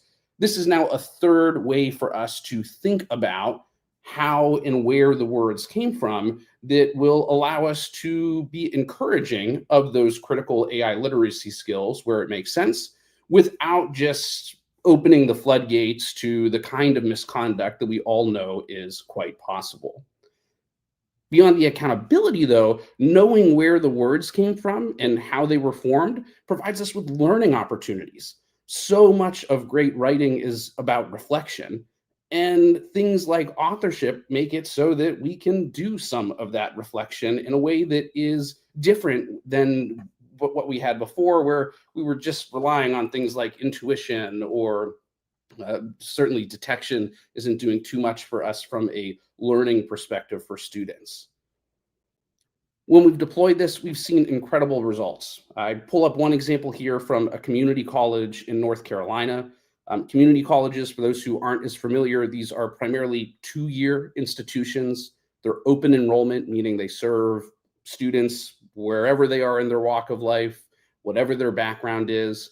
And they're really focused on things like workforce development because they primarily serve a specific county in the state that they reside in the US. For this particular one, the problems that they came to us with were exactly what we're describing, right? They want to be innovative, but they also want to maintain integrity.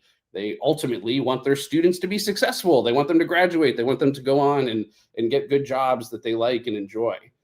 Authorship then came in to really translate this tension into learning opportunities that meant, for example, their English department, pre-authorship, they had 27 academic integrity violations in a term. It fell to 1 because now everyone was on the same page. And those rare students who maybe weren't as well-intentioned knew that they were going to be held accountable. And so it was easier to do the right thing and learn in the way that the instructor wanted than to do the wrong thing. It meant that from a learning perspective, they saw an increase in their course pass rates where they used it. So good for students. And at the institution level, then, it also did things like boost their retention. So even if this wasn't the right thing to do from a workforce development perspective or an education perspective, if you just think about this from a bottom line perspective, this really helps the institution by boosting their retention as well. So what's this actually look like in practice? Let's get us out of slides and into something that is a little bit more hands-on. Like I said, Grammarly works everywhere. So if you're in a Google Doc, you're in Microsoft Word, you're going to see Grammarly pop up in this lower right-hand corner. And we're always there to do things like offer writing suggestions so that you can be presenting your best ideas in the best way for you. And one of the nice things about Grammarly for Education and the work that we do here is that because we are focused on that learning element, you're going to see lots of opportunities to dig in deeper into why we're offering a type of writing suggestion. And even this can go a bit of the way to helping students use other tools responsibly because they know that they have that trusted writing assistant there. It's not generative AI, so they can use it. And it's going to make sure that their ideas are coming across the way that they want. So maybe they don't have to use that generative AI tool if it's not allowed on a particular assignment. But what authorship has done is made it so that I can write this, I can turn it in, and now as an instructor, you can read this, and at the end, you can have access to this authorship report that will show you exactly where all the words came from.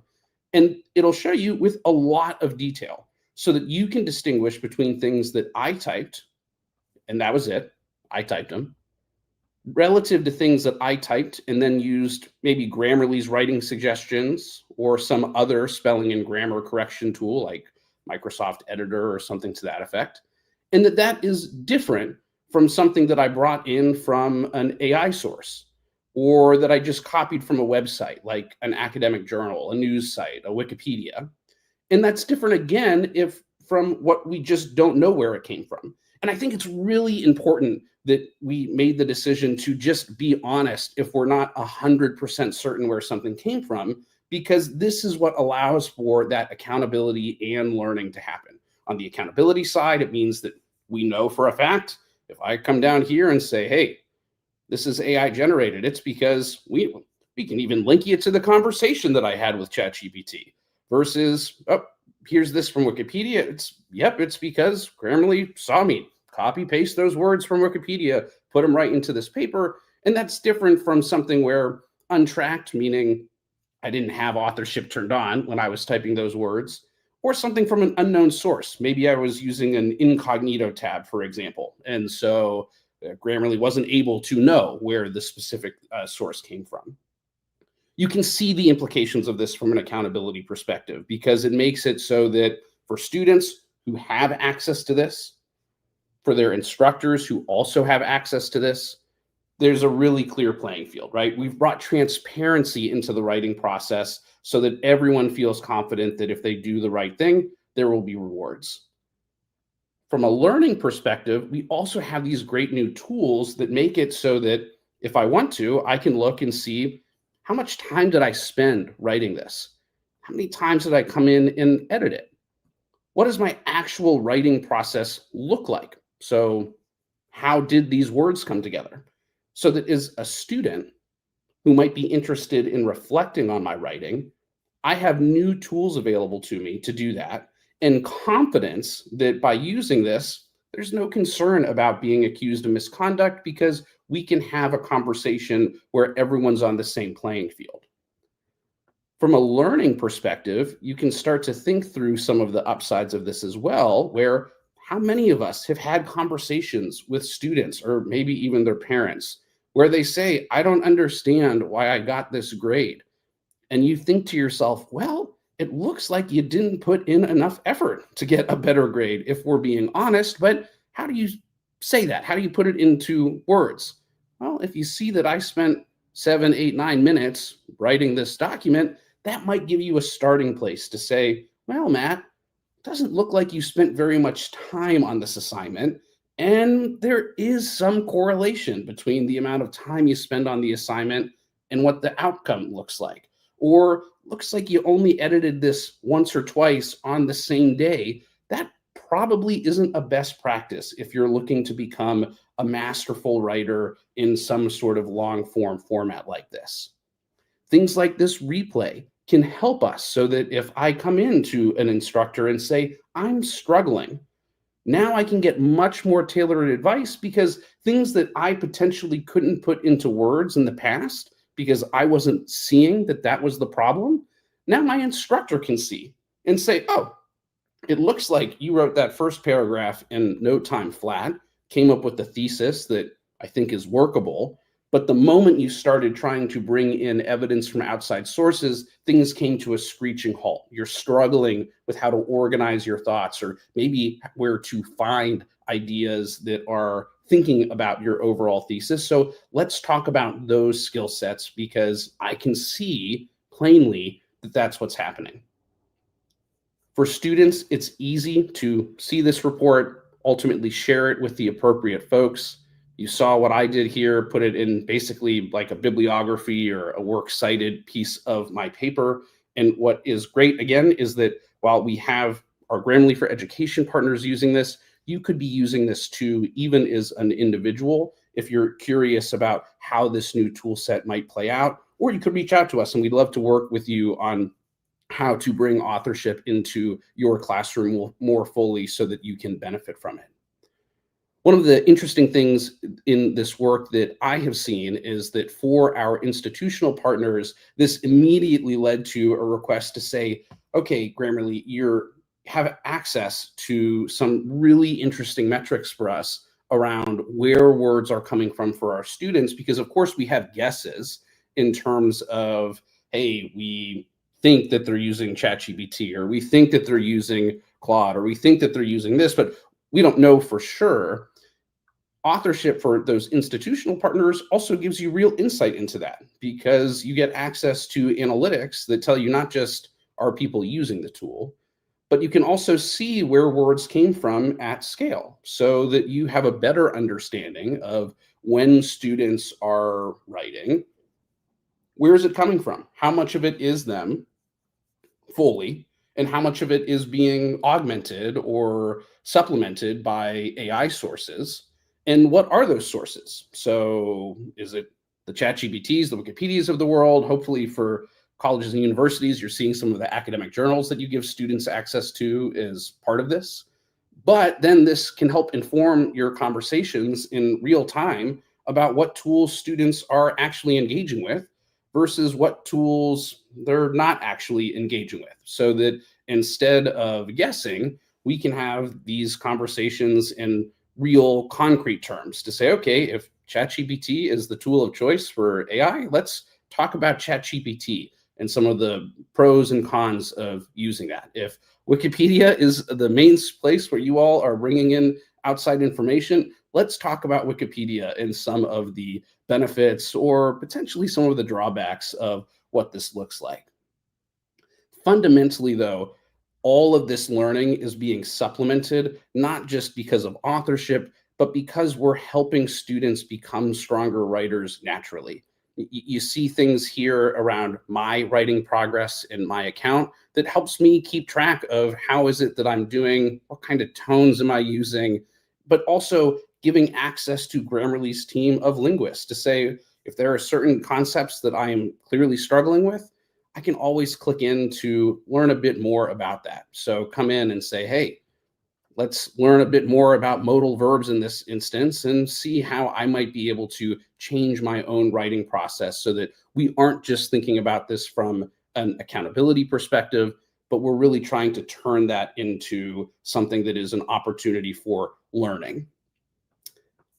I see some good questions in the chat around who has access to all of these different types of data and whatnot. The good news here is that those dashboards, they are typically for administrators, and then we have roles and permissions that make it so that depending on who you are at your institution, maybe you can see your roster of students or your department or the college or school that you're a part of, but not necessarily everything. And then this also brings up an important question that often comes from students themselves, which says, hey, Grammarly, this is interesting. I like the idea of being confident that I can prove where my words come from, but this also means that you have access potentially to a lot of information. And that might make me nervous as a student because, just start searching for data privacy articles and your heart rate might go up a bit. The great thing about authorship is that students are always in control of when it's on and off, meaning where it's working and where it's not. And until they choose to share that report, even Grammarly doesn't know anything about where these words are coming from because it's all happening on their local device. And so if I went off to ESPN.com to read some sports news in the middle of me writing a paper because my brain just needed a break, Grammarly will never know that because I didn't bring any words in from ESPN.com. And if I haven't generated a authorship report yet, there's no reason for Grammarly to know. Giving students this amount of control over their data and making sure that we are applying our same data privacy standards that we do in all the other work that we've done to authorship makes it so that for those students who are nervous, for those educators who are nervous, again, maybe for those parents who are nervous about this new tool that you're introducing into their life, they can have a lot of confidence that we've put care and thought into ensuring that this tool is being used really for two purposes: accountability and learning, things that we believe are going to benefit students as well as educators and their institutions to serve the mission that we want to, develop those critical AI literacy skills where it makes sense, in a larger context of developing those core writing and communication skills that we know are fundamental to so many different professional outputs. Let me see. I see a few more questions coming in. Definitely feel free to reach out to us if this is interesting for you at the institution level. Of course, like I mentioned, anyone can go to Grammarly.com and download a free version to start trying it out. We do also oftentimes have a number of paid users that are already on campus. If you are interested in asking around to see if someone can show you what that version looks like. I'll call out, though, for folks here, the Grammarly for Education version is intentionally a little different. As I mentioned, it's very focused on learning as the outcome, so that when we are thinking about different design choices, when we're thinking about different administrative controls, we know that there are some important considerations to the education space that are different than working with a, say, business. And so you'll see some differences in Grammarly for Education as well if you've already used the individual version of Grammarly, or maybe you have it pulled up right now.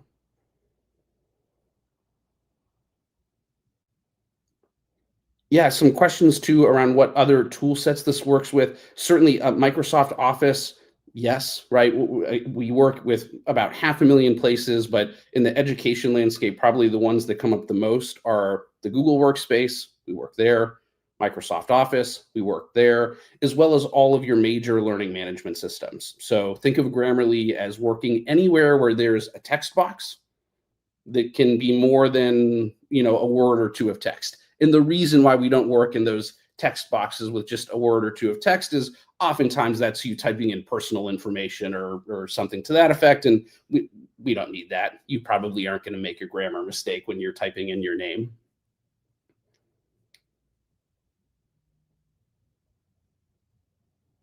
Let me see. I think that was covered all of our questions. And so I will just wrap up with one more note in terms of how this all comes together. I mentioned the authorship review. I mentioned the other analytics that are working here. Of course, we're seeing that security firsthand, and it's saying, hey, wait a second, you're logged into a bunch of accounts. What's going on here? But the last thing then to mention is that, of course, none of this happens just on a whim. A lot of what has made authorship successful at places like Rowan Cabarrus Community College is the fact that we are also providing the human support needed to make sure that as instructors, as students, as staff, you have the tools necessary to succeed at your institution. Because we know that every institution is taking a different tact, a different approach to how they are thinking about generative AI. We work with institutions that have taken a very conservative approach in thinking about how to incorporate this in their classroom. They're leaning much more into the accountability side of things. We also work with very progressive institutions in the generative AI space. They are encouraging its use for lots of different applications. And so they're really thinking about it more from that learning side of helping to develop those critical AI literacy skills for students.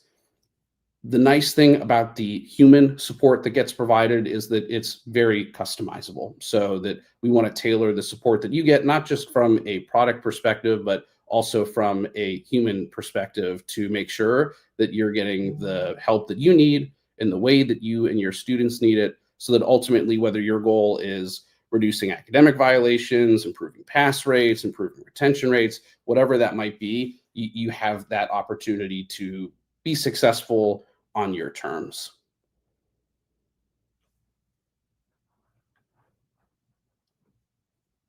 Yeah, I see one more question. So there's lots of different ways that folks can engage with Grammarly. When I'm talking about Grammarly for Education, that is a partnership with the school or institution. So some folks like to engage with us first in something like a pilot. Other folks like to start out with a group. So they'll say this department is interested in it. Again, it comes back to that theme of customizability. I think the generative AI space is evolving very rapidly all around us. And so our goal at Grammarly is to make it so that we can help you in the way that you need to be helped now. And ultimately, if you are looking for that transformative partner to help your entire institution engage critically with these new AI tools, be they large language models or agentic platforms, that we can be that partner of choice, because we have a team dedicated to helping education institutions like yours.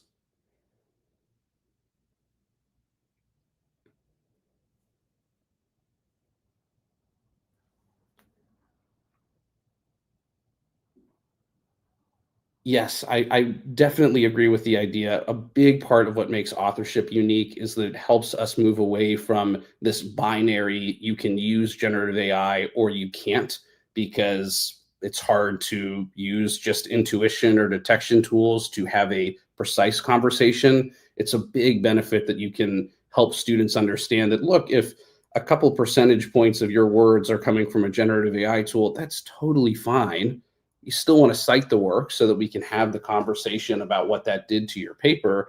But we want you to be using these tools in some capacity so that ultimately you're leaving our class or our program with the skills that you need to use these tools in your future in the way that's the best fit for you. Hey, Dan. Hey, Matt, that was amazing. I love your presentation style. You're very precise. And I, as someone who presents and kind of just blathers on quite a bit, I admire that type of presentation style. So thank you so much for that and for taking us through that methodically. I love how, because I think for the last couple of years, people have been trying to kind of just deal with the dynamic of kind of AI detectors and trying to and using it maybe to catch students out. And there's been a big backlash against that. And I just love kind of the healthy approach you guys take to that, and actually using some of these tools to really help students progress in their learning and help put those tools into educators' hands. So thank you. And I'm really excited that you guys are also, I think you're the third presenter in a row to have contributed to the new book, the Educators 2026 AI Guide.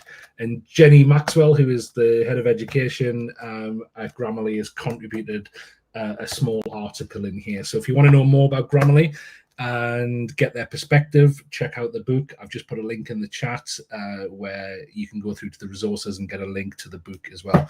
Matt, so thank you so much for joining us, and we'll let you go. Awesome. Have a good day. Thanks. Bye, Dan. Bye, team. Okay, we're going to move on really quickly to Stephanie Holt. I'm excited that Stephanie has been able to join us today. Stephanie she's based in India, and she's the Director of Teaching and Learning at DSB International School there. And she's co-author of AI for Learning, 101 Assessments, K-12, Unlocking Mastery of AI. And I'm going to bring Stephanie in now. Stephanie, it's great to see you. Your mic's on mute, just to let you know. Yeah, I've just turned it off because it's just finished with Ganpati here, so it can get really loud in the streets. Yeah. All right. Well, that'd be nice. A nice cultural background noise for us while you're presenting.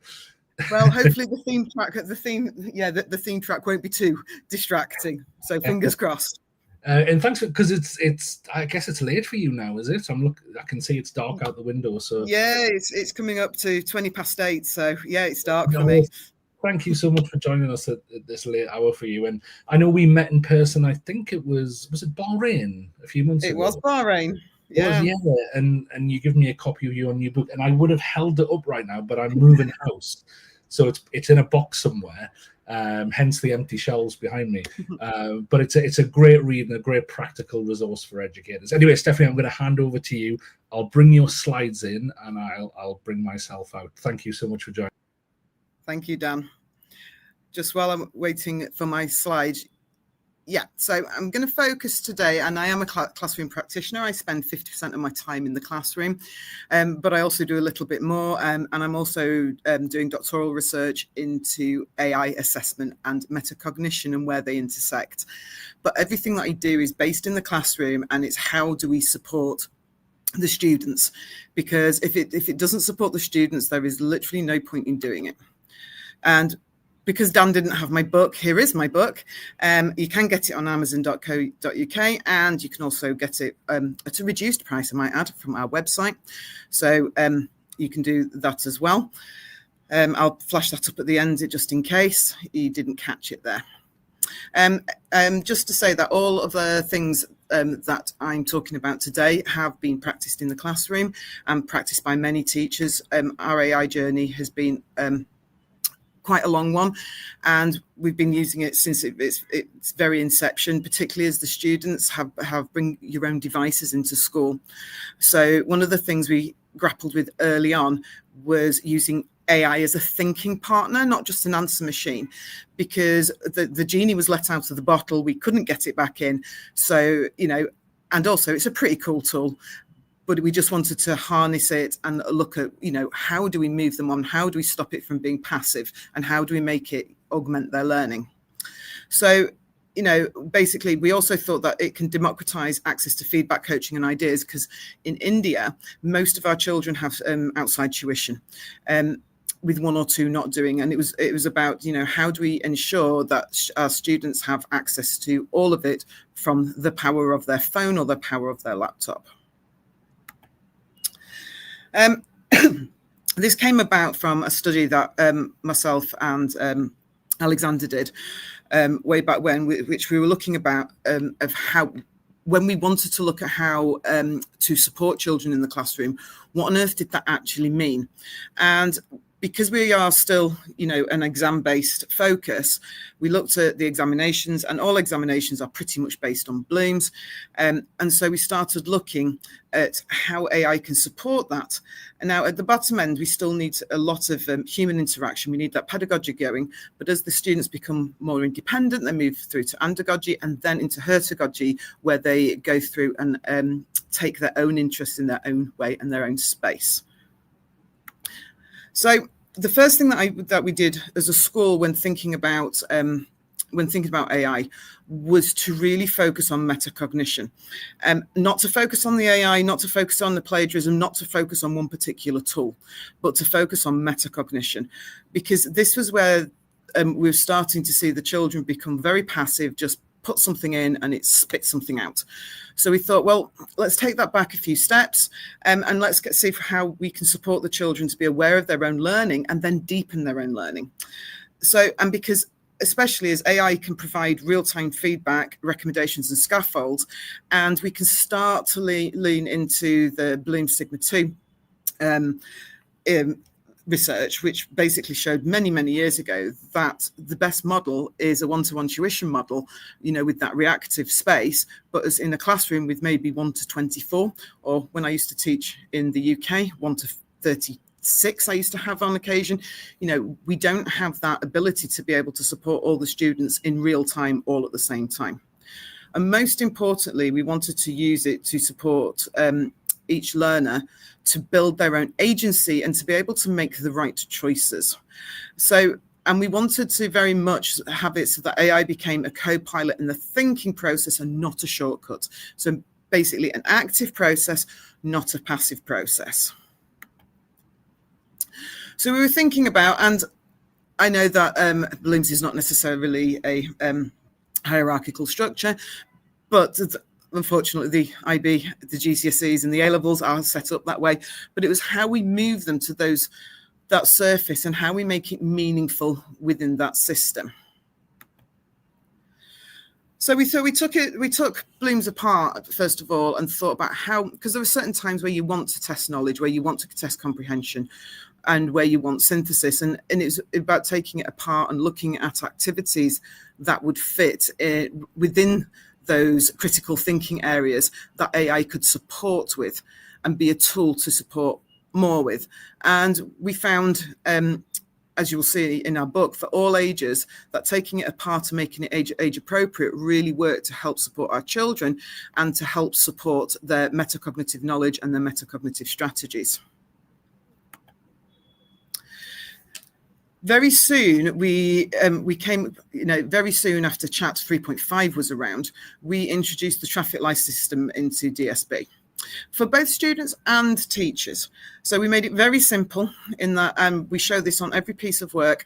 So for students, it's no AI usage at all. So for instance, if it is coursework, produced coursework, or mock examinations, that sort of thing, no AI usage at all.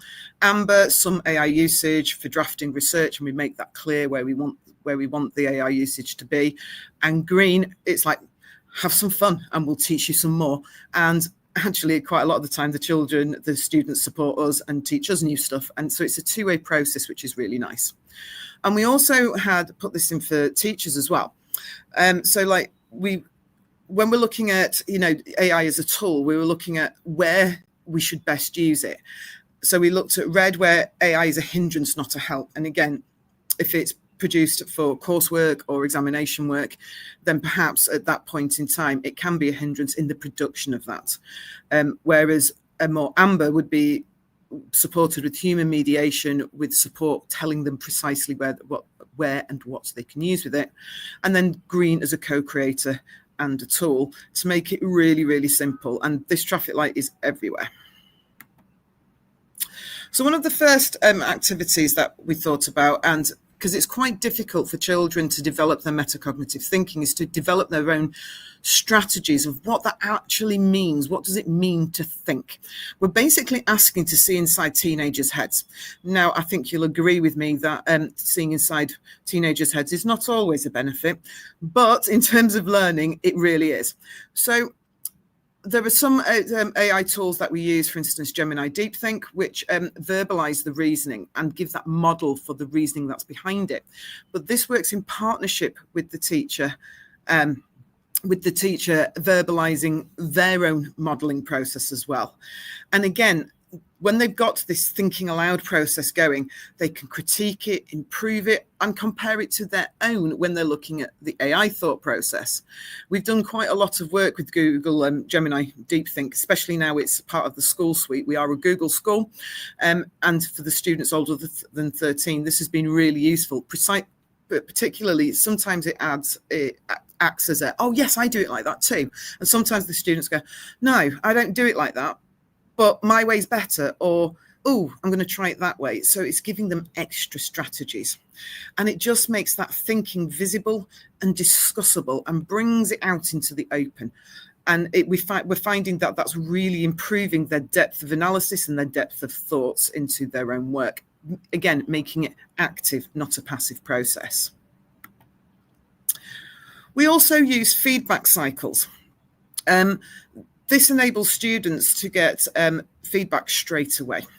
Now, I will confess that sometimes I'm not always up to date in my marking. You know, I'm going to confess it now. I try my best, but sometimes I can't do it. And it allows students to get the feedback that they need straight away. So they use it for draft review. Again, we are very careful with this because for the IB, there is a process and we work within the IB boundaries, and so do the students.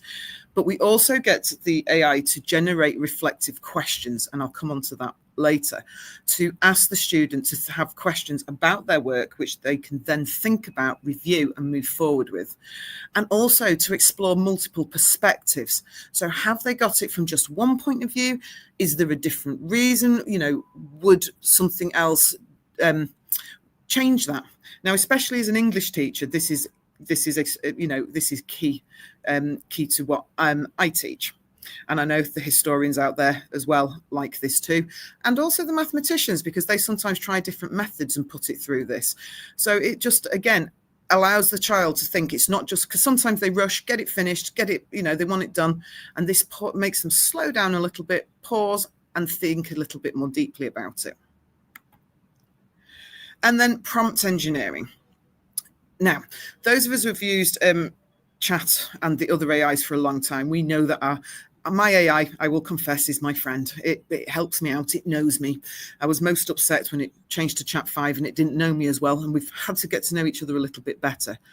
The students are very used to, you know, in their own chats, a lot of our students will bounce from free chat to free chat to free chat. They weren't using the one within school, which is where the parameters are. So they had to retrain their Geminis as it happens. So we taught them to craft purposeful prompts, and that made them again look at their own thinking and their own planning. And this made them move from retrieval to much more inquiry and exploration, giving them a skill which is critical for future AI literacy, because when things change or when you're starting to use a new AI system, you do need to start training it from scratch. Now, it is easy to default to copy paste answers. You know, the students are wise, and sometimes they do get themselves a library bank, which they of AI prompts, which somehow, you know, and if we're wanting them to think in particular, I'll often get them to pause and say, is that the right prompt for this task? Do you need to change it? So again, we're keeping on with that dialogue and moving forward. And one of the key things is that I actually mark the chat, the questions, not the product at all. So the product is normally self-assessed. against the criteria. What I'm interested in particular is the questions, and I'm able to give a lot of positive praise when I see their questioning's deepening. And that's actually the focus of my PhD research as well, is the questions within the chat. Are they using deeper questions? Are they using probing questions? Are they using those keywords, those active verbs from evaluation or synthesis or analysis to get much better answers? So this is an example prompt. I know that this is very easy, but this is ones that we used to use for students. And I just give them this as an example, which they then adapt and adopt as they go through. And I do like it when they say, oh, Miss Stephanie, I've got a different way. I've done it like this, because that shows that they've learned it, and then they can, they've thought about it, and they can think about how to expand it and make it better. But this one is a good starter for 10. So give the context, give the precise task, give the criteria, and then this one, which is key, is the reflection or the extension. So, what should they do with the output? Should it ask them some questions? How should it check their understanding? And this, again, has made it go through and made it much deeper. Okay, so metacognition tools again. Like the Think Aloud, we also put this on paper for concept maps, use learning journals, and this again supports self-regulation and reflective practice. Co-planning with AI, guiding the students to co-design these study plans, revision strategies, all within that prompt, breaking down these complex tasks into manageable steps for them. This particularly works with my students who have ADHD, that I get them to use this as their sort of learning mentor that they have in their pocket or on their laptop for them. And they, the teacher scaffolds are key, and keeping that dialogue to make sure that it's not just outsourcing responsibility. This is again a co-planning prompt example. So, this way the student provides provides about the clarifying questions. It goes through exploring different learning pathways. So again, it's scaffolded and it goes through. Now, some challenges here. We need to make sure, in my school, we have a bring your own device. They tend to be laptops, but I know that not all schools are the same. So we need to think about how this fits within your school, university, or context.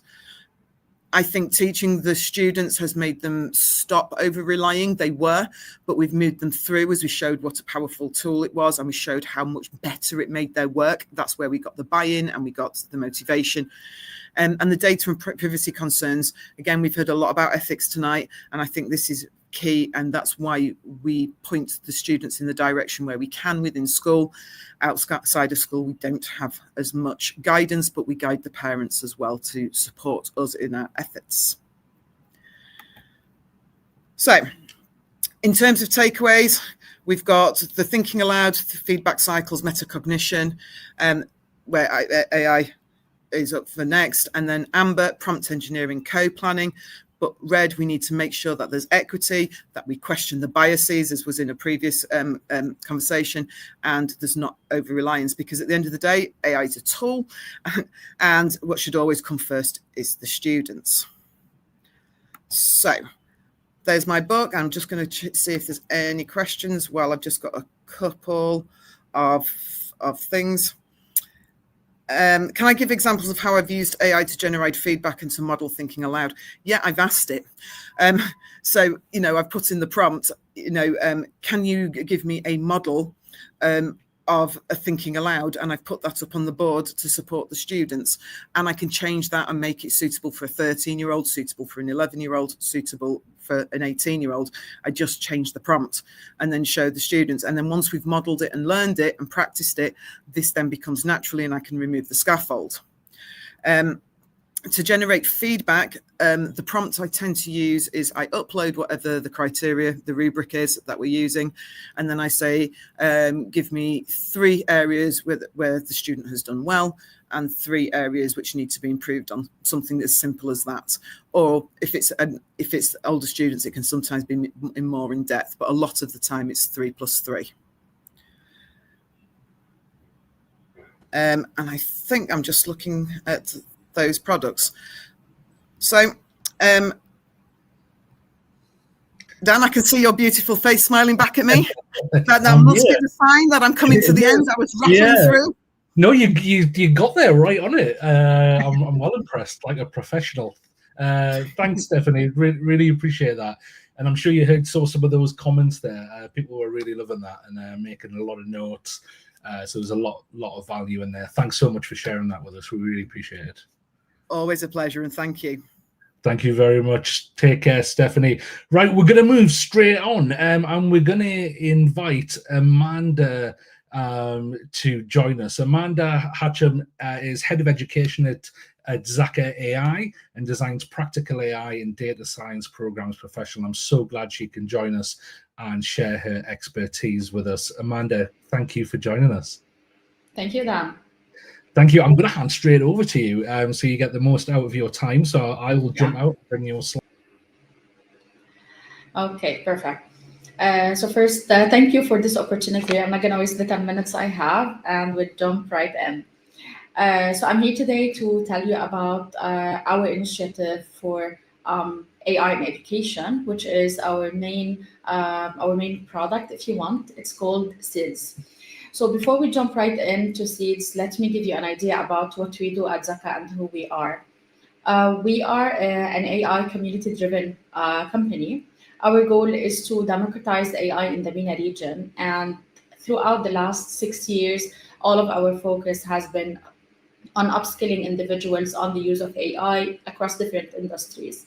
But what we noticed the last couple of years is that there is a big potential in the education industry, and this community actually needs help. Because we believe education is the key, this is where we decided to build our initiative, which is called, again, Seeds. So I'm Amanda, the Head of Education at Zaka, and I'll be walking you through what Seeds is, its different components, and how it can help schools adopt AI from educators' perspective as well as a student perspective. To give you an idea about one of the ways where we can support educators is it's basically throughout our newsletter. It's a bi-weekly newsletter that I will be sharing the link in the chat as well. It's a bi-weekly newsletter. It won't spam you in any means. We share it to kind of keep our community of educators engaged, aware of all of the activities and upcoming events regarding AI and education. Now, when we built Seeds, we thought of a way where we can upskill educators on the use of AI, but also we did not forget the student side of things. And as Stephanie mentioned previously, we focused a lot on active learning when we designed Seeds somehow. So Seeds is actually composed of 3 main components. We have Seeds curriculum, which is the actual curriculum to be taught in class. It's a full curriculum across an academic year from grade 4 to grade 12. The second component of Seeds is our training program, which we're going to discuss in a bit, Seeds Educator. And the third one is basically the online hub, which complements the full offering, our Seeds hub. So talking about the curriculum, as I said, it's a structured curriculum taking into account giving the students the experience they need in an age-appropriate manner. It focuses on a hands-on experience, giving them a hands-on experience, because we believe students can only learn by doing and by applying things. And that's why we designed the curriculum in a way where they have an activity at the level of each lesson. And it is divided in a way where it's a modular approach. So a school can, let's say, adopt one module from the curriculum and deliver it as, let's say, an after-school activity or an extracurricular activity, or the school can choose to take it, adopt it fully and deliver the whole curriculum across the entire academic year, because again, it's designed in a modular approach. So it has this flexible implementation to give these schools the flexibility to see what suits their student best. Now, we focused a lot on kind of empowering students to get back their confidence and not only believe that AI can do things better than me. So from the units that we cover are the ones that you can see here, which link back to the real problem the world is facing, such as recycling, self-driving cars, smart cities, etc. So the students can kind of apply what they learned about AI to solve real-world problems they are facing, to again help them apply the different topics they covered.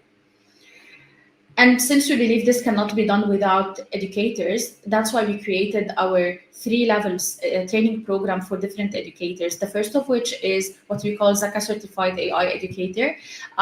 It's a self-paced course which is free, available for anyone to kind of learn the essential concepts about AI and education in a practical way with some exercises and hands-on practice in order to leave the certification with the know-how and the tools educators need to start applying AI in their teaching methodology, regardless of what subject they teach, because it does not require any technical background and can be applied across all of these subjects. The second level is basically where we start upskilling educators who will be teaching seeds at school. So once a school adopts seed, it will be taught and delivered in the classroom by the educators of the school itself. And this is why we divided, or we added 2 extra levels to help teachers understand everything related to the curriculum, the tools, etc. So they can deliver it from grade 4 to grade 9 or the advanced level, which is the 3rd level. Again, if you are interested in accessing the first level of our Seeds Educators program, it's free. You can simply scan the QR code and head directly to start this course whenever you want. Now, what complements this whole offering is our digital platform, Seeds Hub. Seeds Hub is the platform I'm going to benefit from the time that I have in order to show you a practical experience. So this is Seeds Hub. Seeds Hub technically it's the digital platform that contains everything in one place. You can see that educators have a collection of tools. They can use it either to prepare for the lessons they will deliver, or in order to apply things related to the curriculum itself.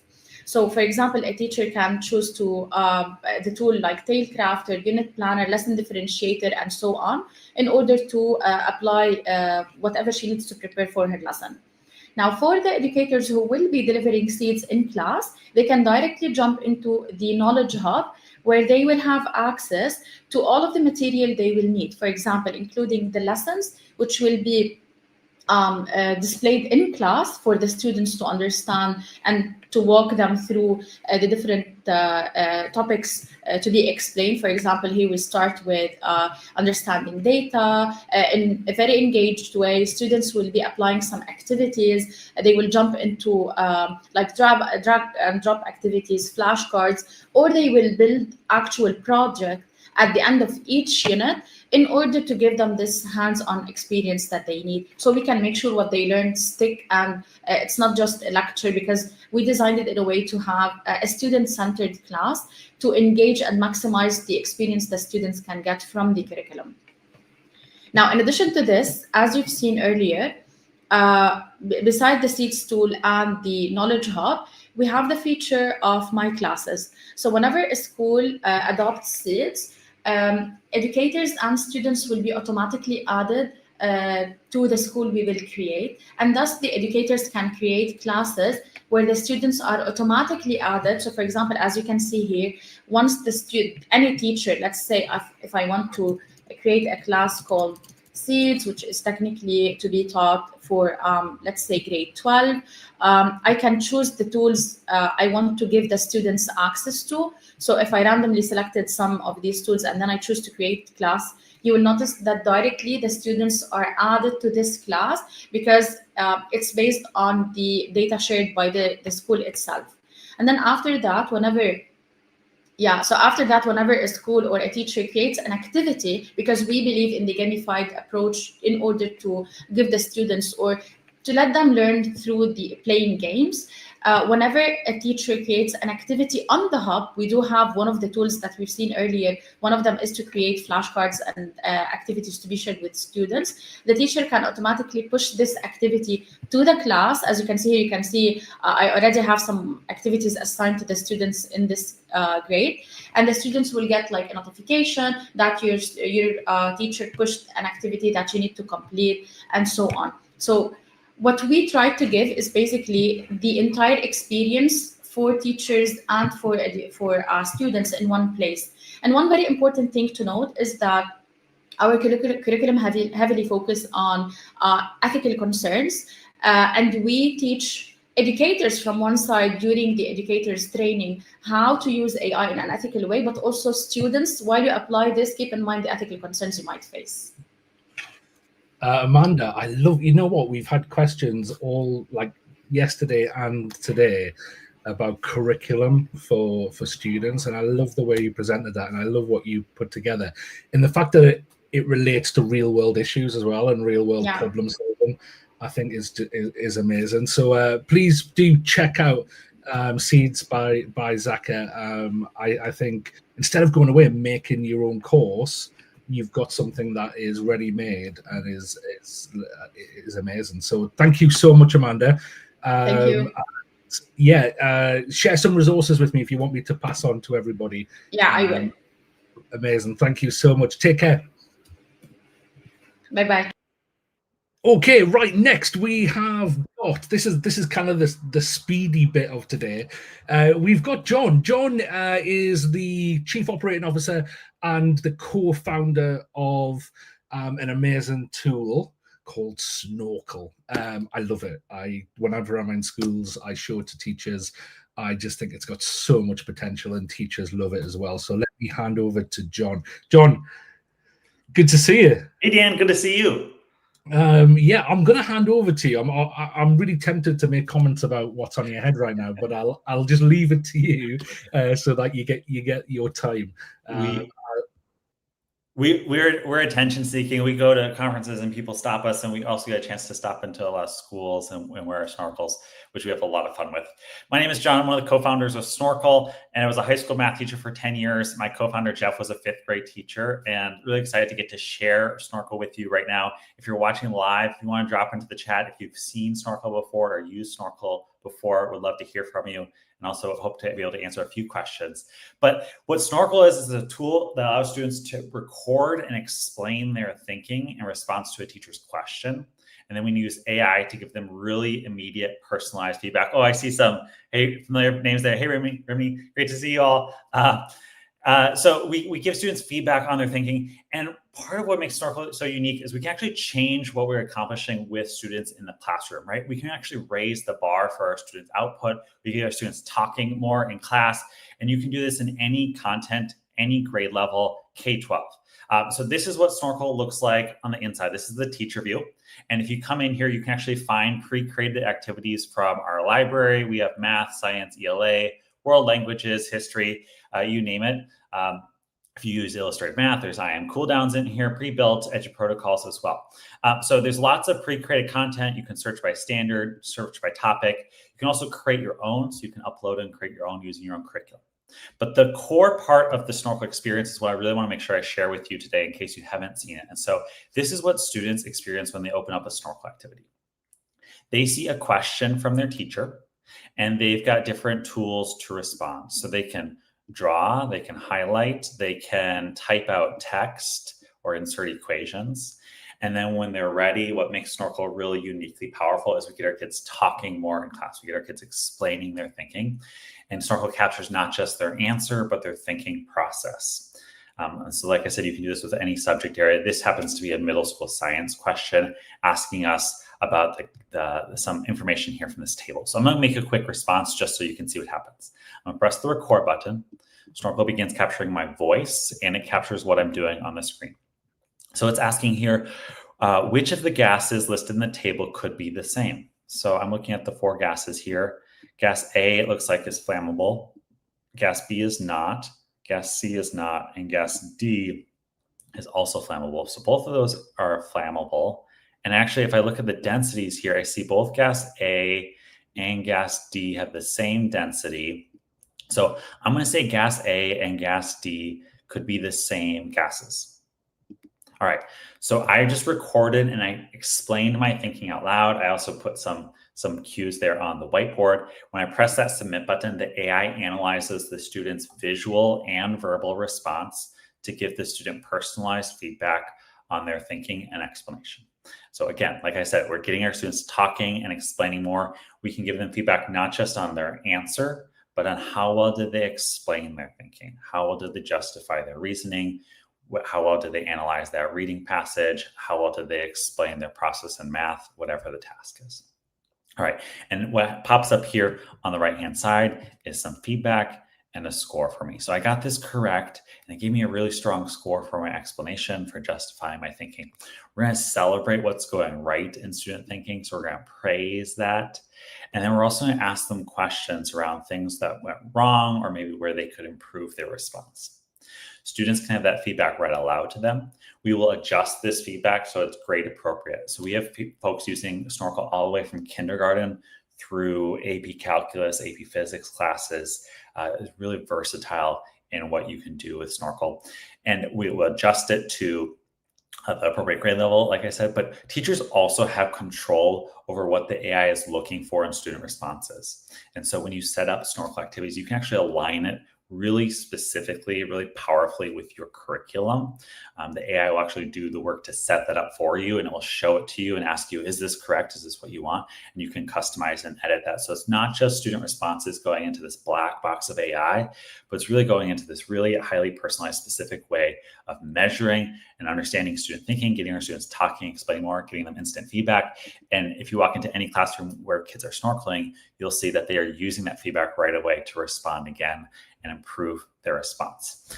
So really exciting to see. From the teacher side, what you get is you get to see all this student work from across the class. And the AI, this is that teacher dashboard, the AI is automatically scored every single student response in real time. You can jump into student responses, of course, and look at the AI feedback that your students are getting. You as the teacher can make additional comments or adjust their scores.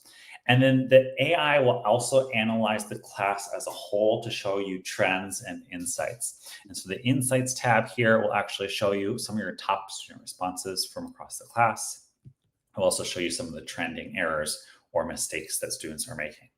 And so you get just at a snapshot there, just at a glance of that student performance from across the class, which we know is really powerful for informing instruction and perhaps making small groups and taking next steps. As students come back to Snorkl over time, you can see and monitor all of their work here. I haven't mentioned this yet, but anyone can create a free Snorkl account. It's at snorkl.app, and you can sign up there for free. You can use this with your students for free. And we also have a premium school and district plans if you want unlimited access and a bunch of extra features as well. But everything I showed you just now is part of those free plans. I mentioned this before, but teachers can also create their own Snorkl activities. And so you can actually add your own content from your own curriculum directly to that whiteboard. You can share these activities with your colleagues so they can use them with their students as well. And it's, like I said, it's really versatile. So I just showed a science example here. We've got a lot of math stuff in here. I'm actually want to just jump really quickly here just to show some of the different ways that you can use Snorkl in other contexts. So for example, this is a kindergarten reading fluency activity. And when students respond here, very similar idea, we'll press that record button, Snorkl will capture my voice, and it will give me feedback. And here, we're actually using different AI tools under the hood so we can actually celebrate and analyze their speaking and talking. Same thing for world languages. We can give feedback on pronunciation when the activity is appropriate for that. On like a math or science activity, obviously, we're not going to give feedback on pronunciation because that could just be distracting. So I'm gonna press the record button here. It says the sun is up. The rat can see the booth. He is in the booth. Okay, so I made a mistake there, but I pressed that submit button. The AI will analyze it. And again, it's gonna give me feedback and a score. I'm just gonna check in right here for the comments. Awesome, awesome, awesome. The recordings are not deleted. So as a teacher, all those recordings are saved. You can see them. As students sign back in, they can access any of their old activities. Students actually have a portfolio of their work, and if they attempt multiple times, you'll actually be able to see any of those attempts. They're all saved. All right, so here's my feedback. It's telling me I got a 2. I got some celebration on what I was doing right, what I was doing well, and then it's asking me to go back and read that word again. It rhymes with us. Again, I can listen to this. I noticed you said a different word twice. Can you look at the word bus? I hope the audio is coming through there, but it can read it to students as well. I'm just going to take the last minute here to check out any questions in the chat, but you can sign up again and create a free account at snorkl.app. And if you have questions, please feel free to reach out anytime. My name is John, Jon, at snorkl.app. Yeah, we will flag, great question, Chris. We will flag if there are inappropriate comments from a student. If they threaten self-harm or harming others, it gets flagged to the teacher. And I probably didn't answer all the questions, but feel free to reach out if I can help more. Yeah, reach out to John and the team because they are amazing. John, thanks so much for sharing that. How much you fit into that 10 minutes was amazing. Yeah. I just love, as a trained teacher, somebody who knows the evidence around pedagogy, just the fact that it can close that feedback loop so fast. Yeah. And we know from evidence that the faster the feedback loop is closed, the more it helps our students learn. And the teacher doesn't have to be with the student for that to happen. Yeah. Not that it's replacing the teacher, but teacher can't be at home with the student. Teacher can't be with every student at every moment. So I love this. I'm gonna let you head off and go swimming. I'm guessing you're off swimming now, so we'll let you go. Thanks, John, so much. Take care. Thank you. Take care. Okay, right. We now have our next session, which I'm really excited about. We've got Brett Roer and Rebecca Bultsma. Let me give them a quick intro. So Brett is the CEO and founder of Amplify and Elevate Innovation, an organization dedicated to empowering educational leaders with tools, strategies, and support they need to drive. There's a lot more to Brett, but that's it in a very small nutshell.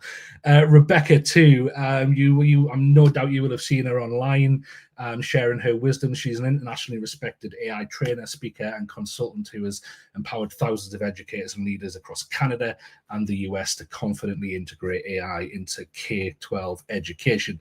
And let's bring them in. Brett and Rebecca, great to see you both. Thank you. Such an honor and pleasure to be here today. Thanks, Dan, for this invitation. No, it's so good to have you. And so good to see you, Brett, where you're not making me walk for 2 hours across Manhattan to go get a sandwich. But worth it. Just for context, Brett made me walk one day, 2 or 3 hours, I think it was, across from one end, top of Manhattan, to the bottom, to go to Katz's Deli, and we ordered an ungodly amount of meat.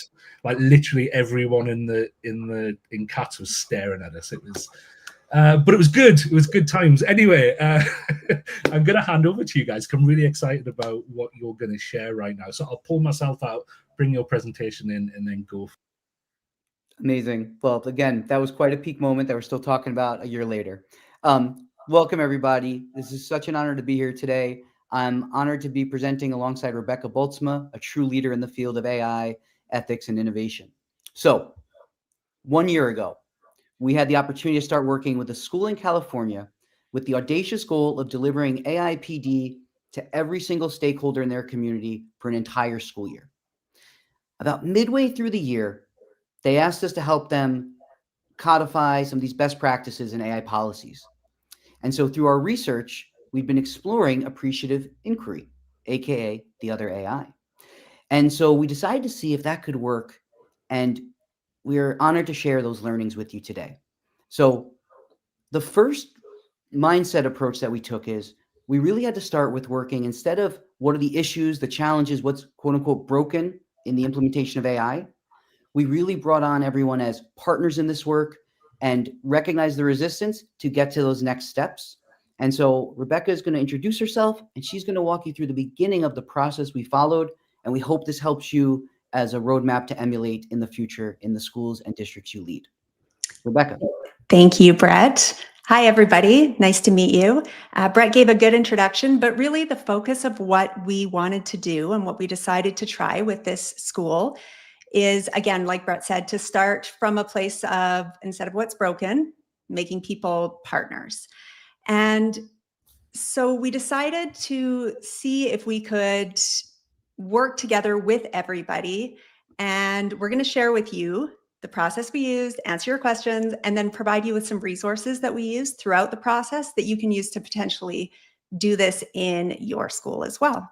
So the traditional approach asks, what's broken? What do we need to fix? What are you worried about? What are you scared about with AI? And we decided to come at it with what's working well. What do you love about your school? If this all goes right, what does that look like? Yes. So everything you see on this screen, I'm sure resonates with you regardless of your role. The big ahas we know is everyone's talking about AI, and yet no one's really bringing all the stakeholders together. So all of these things, I'm sure they sound familiar. Teachers are using AI, but they don't really know the rules, and there's this fear. Parents, they're either on one of two sides. I don't want my kid cheating, and I don't want my kid falling behind. Students are just like, hey, what are we supposed to do? Give us some guidance. And leadership knows they're expected to lead, but they're not always able to lead with their values up front, because they also, for the first time, feel like they're off guard and steps behind the rest of their community, but can't show that. So we had the teachers already doing it. They're using it, but don't know what to do. And so we had to make sure that we had a solution that everyone could support. And the key thing is, how do you get everyone to share those thoughts with a trusted partner? And in this case, Rebecca and I leading that work. I want to talk a little bit more about what is appreciative inquiry. I do research in artificial intelligence ethics at the University of Edinburgh, and this is an approach that came up in my work. And really, it's a proven process for creating change that people actually want to embrace. So like I mentioned before, instead of starting with what's wrong with AI, how is this going to destroy education? How is this all going to go wrong and ruin everything? You instead come from a place of curiosity and ask, where is this technology already helping us? What do we love about our school? And instead of starting with problems, you really start with possibilities. So it's kind of like the difference between a doctor who only looks for diseases versus one who looks at what's already healthy and what's working and decides to capitalize on those things to maximize the overall health. And I have a background in public relations. And what I love about this approach is because everybody helps co-create it, everybody supports it because they were all part of creating it. And so when you build a map and say, this is the future that we want, that we're wishing for, this is the ideal, and we all agree that this is what we want, people are more likely to come on board for how we get there if the destination is clear for everybody. So as a former school leader, I spent 16 years in public education. So I welcome difficult conversations because I know that is how we're going to move forward. And AI, in a nutshell, is the modern day difficult conversation that all schools are facing. So I didn't realize all these years I'd been using this approach, but luckily that's why someone much smarter than me, like Rebecca, knows what it's called and knows how to explain the theory behind it. But what was great for us was we spent 6 months really listening, learning, and building together. And the key for us, we named all of these different stakeholder engagements as listening sessions. And we knew that there would be diverse opinions. We knew there would be mixed emotions around whatever we're going to be talking about. So we were so careful that when we led the parent sessions, right, we did this in December on Zoom. Many parents showed up because it's a hot button issue. They went from being worried, they ended excited and wanted to continue this work and have more of these sessions. What was a really important thing to make sure we said, regardless of the stakeholders, educators, families, students, when someone said something, we made sure to validate that and say, we're not here to answer that or address the exact concern, because we need to take all this information first. And that allows people to really express what's going on. It made everyone feel like their voice mattered. And obviously using some, AI generative tools, we're able to show how we took all that stakeholder engagement and produced something, which Rebecca's going to share. And it's also important to point out, which we'll talk about more in a second, but the people who were really dead set against this or had very, very strong opinions, we did take time to go and sit down and meet with them one-on-one and really listen to them. And not only that, ask them for their ideas for moving forward. And so they weren't just complaining about the problem and not offering a solution. So we didn't start from zero because we started with education. That was kind of our purpose of being in the school, starting with AI PD. So we didn't start with policy at all. We started with that education because we recognized that in order for people to give informed, feedback and informed opinions about AI and where it belonged in their school, they needed to have a baseline understanding of what it was, how it worked, where it could enhance, what the risks were. And so we ran information sessions for parents, workshops, just to help everyone get to a place of basic understanding before we asked for the feedback. Then we surveyed everyone's current AI knowledge and concerns so that we could build a shared vocabulary so that we were all speaking the same language. And we got some really great comments, like a teacher told us they went from terrified to curious after understanding how AI actually works. So they weren't on board until we gave them some education and helped them see, and then they could give informed opinion. And one of our parents actually said, whether we like it or not, it's here to stay. Let's embrace it and move forward once they recognized the place that it was inhabiting in the world.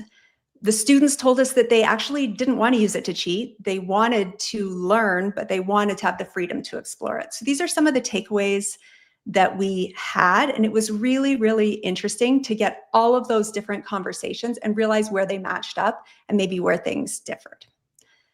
So part of the interesting process of appreciative inquiry is what's called the 5D process. So it gives us kind of a structure for this appreciative inquiry process. We define the challenge or the opportunity, but give it a positive focus. So how can AI enhance learning at our school while preserving our values? You discover and you find the bright spots in the area of overlap and what's already working well. You focus on the positive.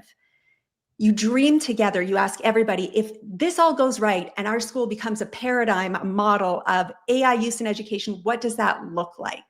And you get all those different ideas. And then you design together guidelines that support that vision that you co-create. And then the destiny part is this living policy that we all agree it's going to adapt as we learn, and it's not a one-time fix. It's going to be ongoing learning. Yeah. And so, as many of us do, when you're coming from an inquiry approach, you start with why. So something we also wanted to really highlight and validate repeatedly was we would ask why after someone would make a potentially a loaded statement. But we really wanted to ensure that if you're a teacher, we got to, well, why? Why is that your value around X? We also wanted to make sure, and Rebecca's really framed this, when you talk about the wins and the positivity, we had PDs where, we had about 100 educators in the room and they'd say this was the best PD of our year because we actually showed them a specific way to use AI that made their lives better. And so again, after listening, it helped us tailor PD and ask the right questions to further the work. Because if we're collecting this and codifying it, we need to show them immediately how you can apply it. And, I know Rebecca was there. We had one teacher in tears. They were so happy. They said, this just took the part of the work that's really laborious and kills my whole summer and makes me dread going back to work to now being able to get to the part that is why I'm a teacher. And this was in one PD. So by really naming what they said were their pain points and listening, using these types of questions, we tailored the PD, and that's the most important part. Make people feel heard and seen by the actual professional development you deliver. People don't like to be asked questions and then not have it be meaningful. So we weren't imposing rules. We just kept asking them, what is the things that you are looking for help with? What makes you more confident, which is just good leadership and instructional pedagogical skills that we should be doing anyway, but now we have the luxury of AI to support that work and AI to be part of the educator workflow and the student process.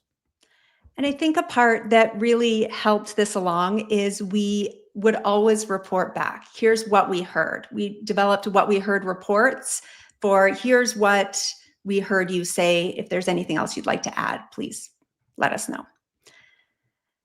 So not everybody was on board initially. Obviously, we've touched on that. For example, the English department wanted a complete ban on all things AI. Understandably, students were using it in ways that they felt were unacceptable. They had no way to police it. We talked to them a little bit about how, AI detectors work and they might not be reliable, and that worried them even more. But we did have lots of one-on-one conversations with members of all the departments, a lot in the English department. We called them positive inquiry sessions. And really, we got down to what their core fear was, which I'm sure most of you understand, that fear of losing that teaching of the writing process or that cognitive offloading. Students, risk losing. All of us risk losing. But together, we were able to, through their suggestions, actually design process-based learning. And we learned from them that they really wanted each individual department to come up with their own guidelines instead of a blanket school AI policy. And then teachers to have flexibility within those guidelines to be able to choose if AI was allowed on this assignment or in this way on this assignment. And so we had thought we were going to go in and build a school-wide AI policy. What we did is build a framework built on shared values that gave flexibility to departments and autonomy to teachers. And every concern was honored and became part of this solution that we ultimately built. Yeah. And then finally, student and parent voice is so important. Again, with tools like AI, we're able to find what's the statistically significant number of parents and students you need to engage to show that you've really heard and seen from all demographics how you base it. But the parent session I had in December of last year was really pivotal because, again, the fears were top of mind about cheating. Are my children learning? And they left instead saying, we want this. We want our students to be AI literate, our children. Now, how do we do that? And that's a major mind shift because they recognize other places are doing it with fidelity. And the students there knew AI could help them in certain ways. And they also knew blatantly what cheating was and wasn't. They just wanted to be like, we know this will help us be better. Can someone just tell us how to use this without our teachers accusing us of violating policy and rules that didn't exist at the moment? So everyone just really needed that. But as Rebecca has said clearly, we've really moved forward now when we work with partners about forming AI advisory committees up front and making sure it is distributed from leadership down to students and everyone in between, because then you're capturing all these fears in one place. And now you're able to move forward with a set of policies and guidelines that are built by the community for the community. And I think one thing we did that was very helpful is we adapted that policy into parent-friendly language, what they absolutely needed to know, and then a student quick read, like a quick, easy to understand language for students that was ultimately like what they were permitted to do. And we found a way to help that show up on every single assignment with teacher autonomy to be able to choose what applied to each assignment. So it was very, very clear to everybody. So we only have a few minutes left, but I do want to encourage you to try this in your school, in your district, in your family, however it works. Start tomorrow. You don't have to wait for perfect conditions. We had far from perfect conditions. We're all just kind of making this up as we go and learning and building something together. Start with just one positive question about what's already helping. How have you seen AI work well? Ask about the bright spots.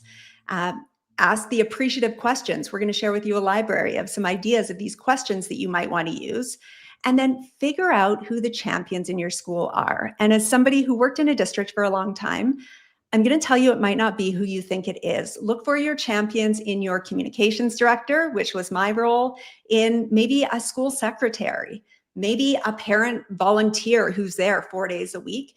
Those champions are anywhere, and they are the most helpful part of this process, those kind of influencers.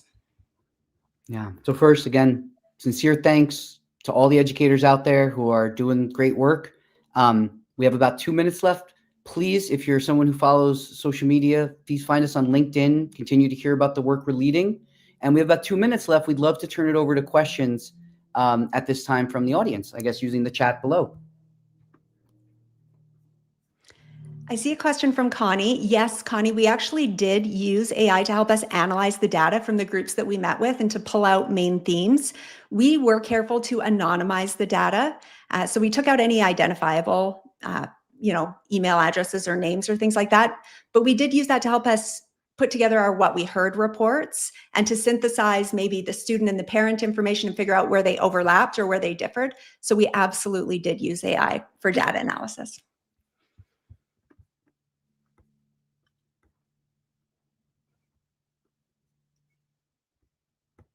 I just want to take a moment and thank, I see some people in here talking about bringing this to their school board, talking about teachers. So yes, there really is a wide variety of people that should be engaging with this work. So happy to be a thought partner, a friend, helpful. And in terms of AI tools, it says, what did you use? Any large language model can accomplish this. So really using the one that's either compliant with your district or, if you need help figuring out that, again, here to help. You've got about 30 seconds. I just noticed another question come in, which you might want to address. How do you you mentioned a living and breathing policy. How do you practically do that?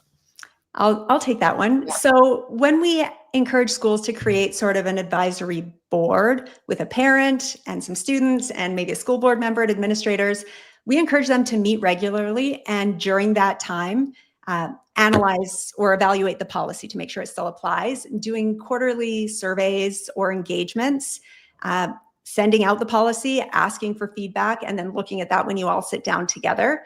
And also keeping it kind of broad enough that you don't have to be adapting it every time a new version of ChatGPT comes out. So keeping it values-based and not so prescriptive that it becomes out of date really, really quick. Fantastic. And I'm sure you can see from the comments that people have really appreciated that session. A lot of gold in there for people to take away. Please do pass on to me any resources that you want me to pass on to everybody, and we'll get it to them. Good to see you both again. And you know what? I know you guys. It's interesting. A lot of people talk about keeping the human in this dynamic with artificial intelligence, and I just know you guys are like deeply concerned about humans and the human side of it and the humanity of it, and I've witnessed that firsthand. So thank you for sharing that passion, and it's some pivotal points, really powerful actually what you shared. So thank you so much. Thanks for inviting us, Dan. Great to see you. Take care. Bye-bye. Okay, we are on to our final session of the day. This has just flew by again. And I'm really excited to bring on our next two guests now. We have got Maureen Hammonds and Dave Messer. Maureen is VP of Engineering, Learning and Sustainability at Google and oversees AI integration into tools like Search, YouTube, and Classroom to democratize access to quality education. Dave is a project manager at Google working on learning innovation with Learning Labs and Gemini. And let's bring them both in now. Hi, Maureen, and hi, Dave. Hello, thanks for inviting us. This is exciting. It's really good to have you, really is. And I just know that so many people are using the tools that you work on every day in education. And even if they're not in the Google ecosystem now, you've been producing some absolute amazing tools that people have kind of got no choice but to use some of your tools now, which is brilliant. And it's great to see how many people you're helping. I'm going to step out. I'll bring in your slides and go for it. Thank you. Great. Thanks, Dan. So thank you for letting us present a little bit what Google has been up to. This is definitely an exciting time for everyone who is back to school, both personally as a parent. My kids went back to school a couple of weeks ago, but also I've been pretty busy at work, launching many new products that we've been shipping so that we can help students learn more effectively. And so Dave and I are excited to join you to tell you a little bit more about what we have been up to in the world of AI and learning at Google. And this is definitely a really exciting and busy time for all of us. So let's go to the next slide. Let's go. I think we already did, like Dan introduced us. And so we'll give like a high level view of a vision for AI for learning. Also discuss how we've been thinking of it's so important to do it responsibly and how we've been leveraging learning science and pedagogy. And then Dave will give you a glimpse of a bunch of new features that we have launched for back to school. And so, learning has always been called to Google's mission, right, of organizing the world's information and making it universally accessible and useful. It's part of our DNA. Since the early days of search and YouTube, we've seen billions of people across the globe relying on Google for their learning needs every single day. So people come to us because they want to learn. They want to learn for school. They want to learn for work. They want to learn for life.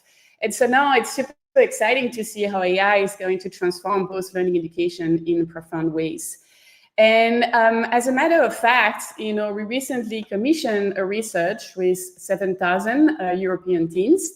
And we found that more than 2/3 of them already use AI tools for learning every week, and a quarter are using it daily. And I'm guessing this is not a big surprise for this audience. But I think, for us, what it means is that as they prepare to enter the workforce, where those tools are going to be even more prevalent, it's actually really crucial that we make sure they are ready, they are confident in interacting with them effectively. And so we are really excited that with AI, it's going to enable us to make learning more engaging, more effective, and also more personal. And we really think Google is actually uniquely positioned to play a pivotal role in this transformation of learning in the AI era. And we feel that AI is not just going to transform what we learn, but also how we learn. And the way we've been thinking of this evolution is in 3 key shifts. So the first one is we really want to make sure that students move from just seeking answers to like a quick homework problems to really engaging explanation, right? With multimodal content, with rich visuals and all of that, and really encourage deep curiosity-driven understanding. We also want to make sure that they go from passive consumption to active exploration. We don't want them to just come for listening or watching or reading. We really want them to apply what they have learned with practice problems. And they really apply what they have learned to real world problems, right? And they learn by doing, by exploring, by creating and debating. We feel that by doing this, it's going to make learning much more engaging, more tangible, but also, more meaningful. And then we want to make sure we go from stateless and isolated journeys, like just transaction, to some personalized and lifelong learning journeys, right? We want to encourage and enable every learner to learn at their own pace. We want to adapt to the context, and we want to meet the goals. We really want to encourage every learner to become lifelong learners. But to do this right, we need to make sure that students are acquiring important skill sets along the way. And so we want to make sure that this is done responsibly. And we all know that learning requires effort. It's not just getting an answer and moving on. It's not just about reading a text or watching a video. And meaningful learnings really requires engaging with the content, right? Which can include making connection to what you have learned before, or reflecting, or recalling information, or discussing it, or practicing, applying it. And ultimately, what we want students to do is to turn that information into action. And we know that productive struggle is important. And so that's why, as we've been thinking of how to leverage AI for learning responsibly, we've been leveraging decades of learning sciences and really making sure that we integrate those into our AI models and into our products. And we think it's super important to do this thoughtfully and with careful consideration, and really with input from educational experts. And so starting with our own in-house pedagogical team, we have an amazing team that, within Google, like lots of teachers and folks with pedagogical expertise. But we also have been partnering with many external experts that we consult with. And so by working with all of them, we've created these sets of principles that we use, as we build AI models, but also are really at the foundation of all the experiences and the tools that we build, so that we can make sure that we enhance the learning process. And so some of those principles that you might have seen is first that we really want to inspire active learning, right? We want to help a learner to really acquire and organize knowledge and really practice and apply what they have learned. We also want to manage cognitive load, right? Representing the information in structured manner so it's easier to digest. We want to deepen metacognition, right? We want them to reflect on what they have learned, on the progress, on the process. We also want to motivate and stimulate curiosity, right? We want to turn the extrinsic motivation into intrinsic motivation. We want to show how what they've learned actually applies to the real world. And then we want to adapt to every learner, right? We know that every learner is unique, and so we want to adapt to their goals, to the context, to what they are trying to learn, and where they are in the learning journeys.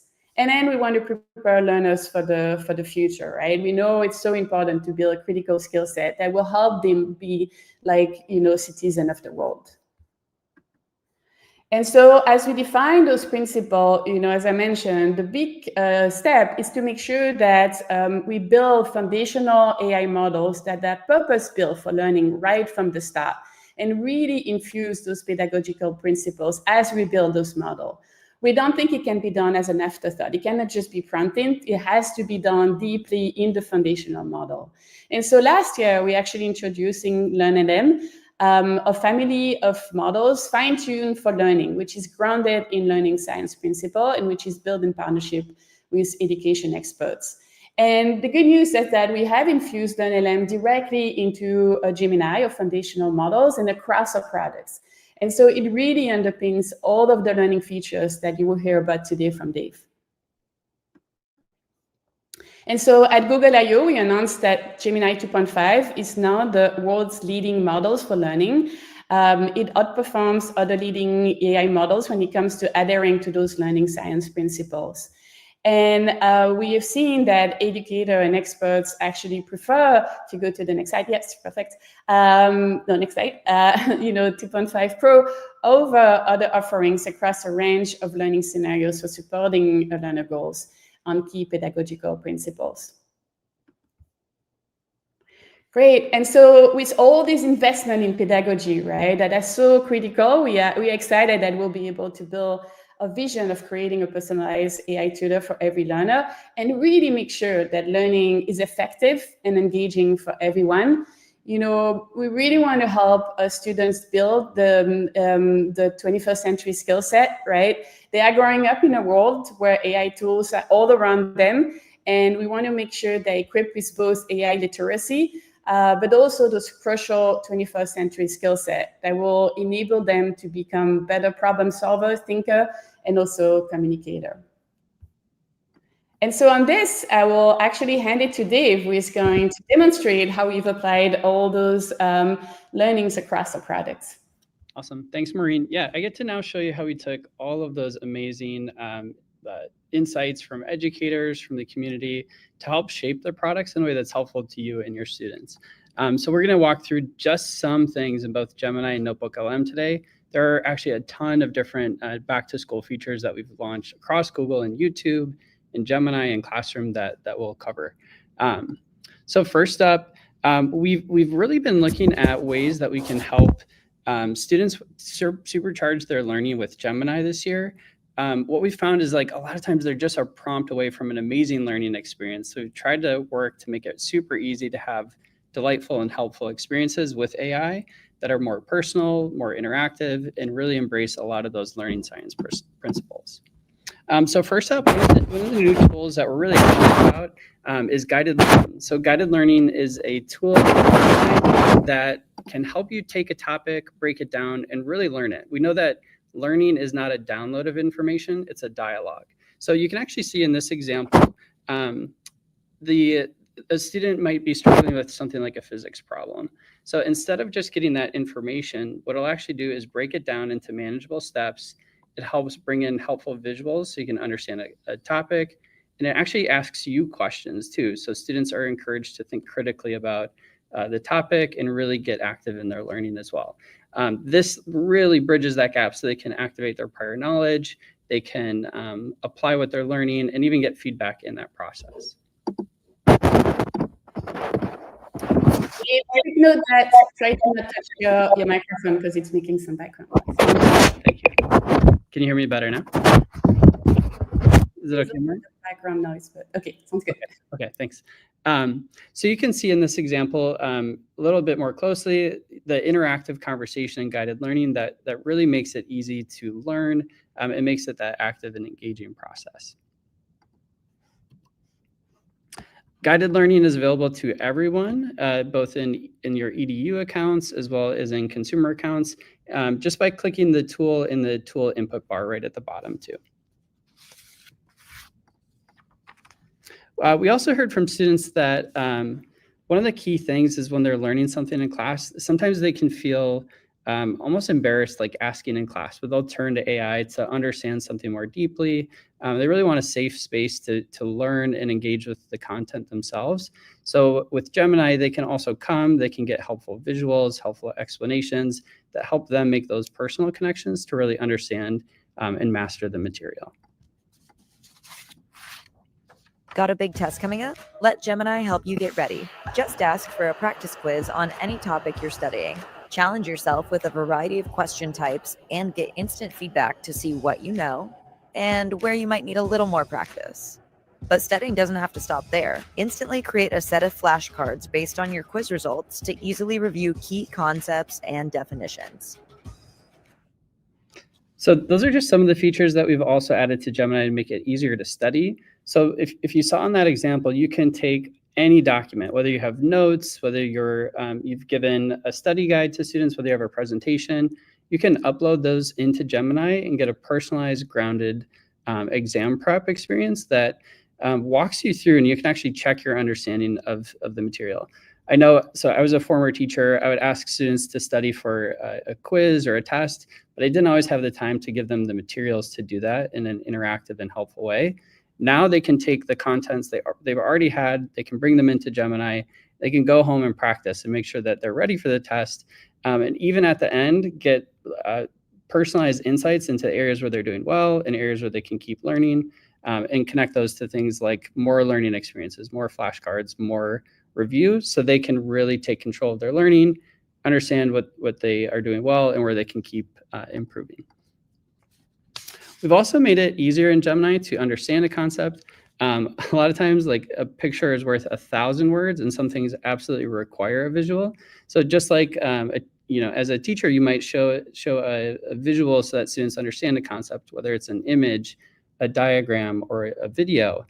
Gemini will now bring those to you so that you can make sense of something when it requires a more visual explanation.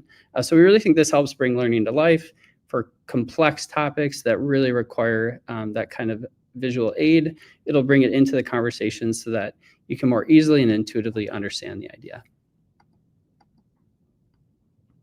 You can also, showing on the left, you can turn anything into a quiz, which is amazing. So if you have a PDF, just ask for a quiz, upload it, and it will generate that for you.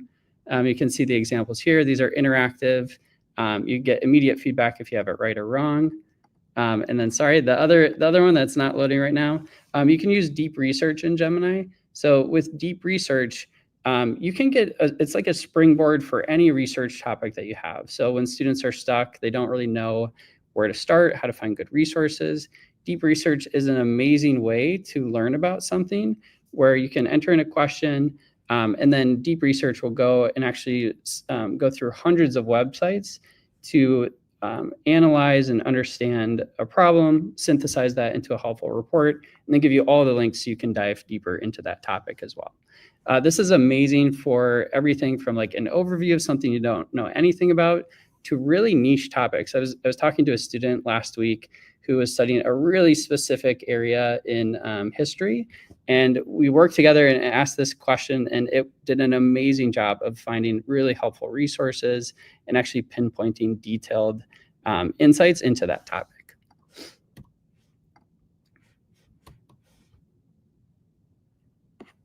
One other amazing use case in Gemini is multimodal. So you can take a picture, say, of your whiteboard or notes that you've taken on paper, and you can turn that into other things. So you could say, help me turn this into an outline based on my notes, or take a picture of a whiteboard and say, turn this into the like a study guide for an exam.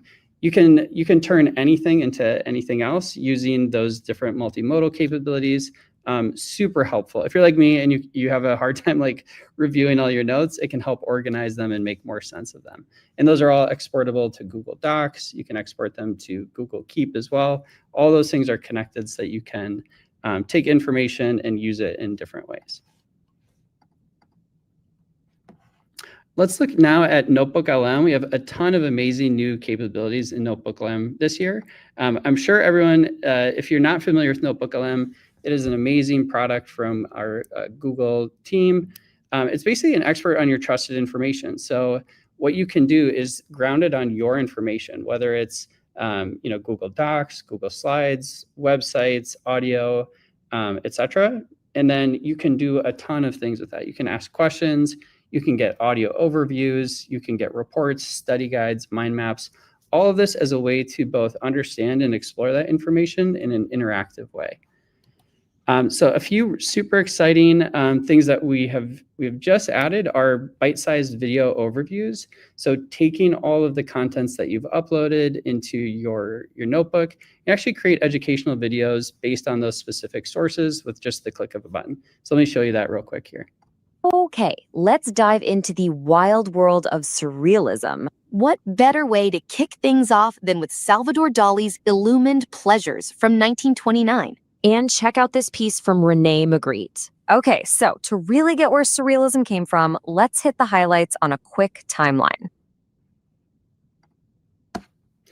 That is so amazing. So what it's doing there is taking all of the contents from your notebook, it's generating that visual summary and actually pulling those visuals and creating things like the timeline to help make that information super accessible so that maybe if you just have time just to listen or watch something, you can actually get a really high level understanding of a topic and use this as a way to engage and explore it. We're also super excited about flashcards and quizzes. When we talk to students who use Notebook LM, a huge use case is studying. They upload all of the stuff for their courses and they want to understand it. They want to take it and check what they know. They want to, basically see, do I understand this topic and do I need to study it more? So with flashcards and quizzes in Notebook LM, you can get grounded flashcards generated that you can use to study. You can also generate quizzes to get that same interactive experience where you get tested on your knowledge and can see areas where you're doing well and areas you need to improve. Notebook LM is also launching a learning guide soon. The learning guide will act as a tutor, just like guided learning, that really breaks down the information in your notebooks to make it accessible and help guide you through a learning journey as you're in that guided learning mode.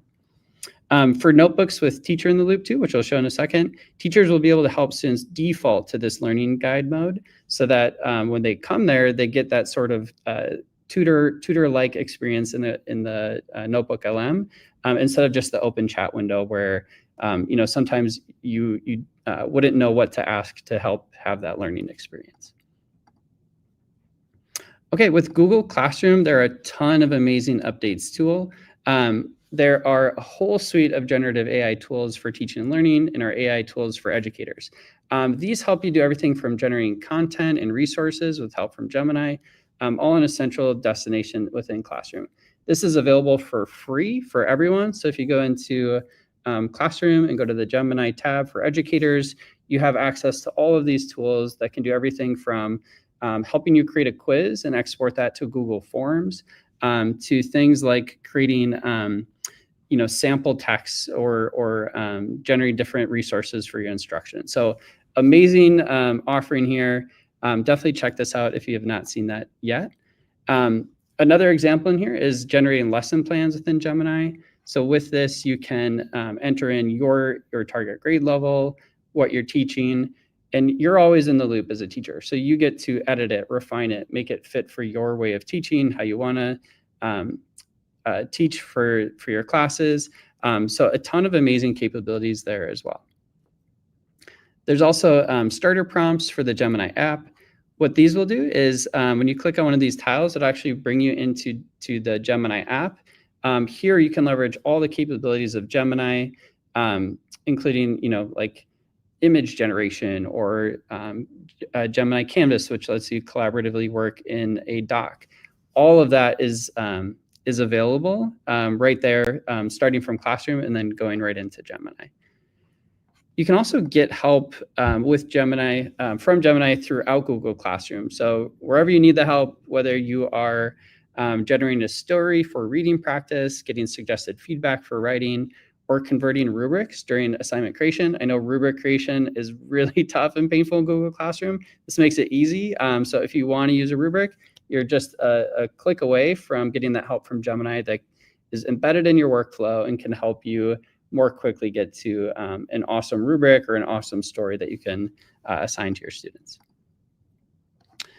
This is also one really, really cool feature that is now available too. Teacher-led AI experiences for students.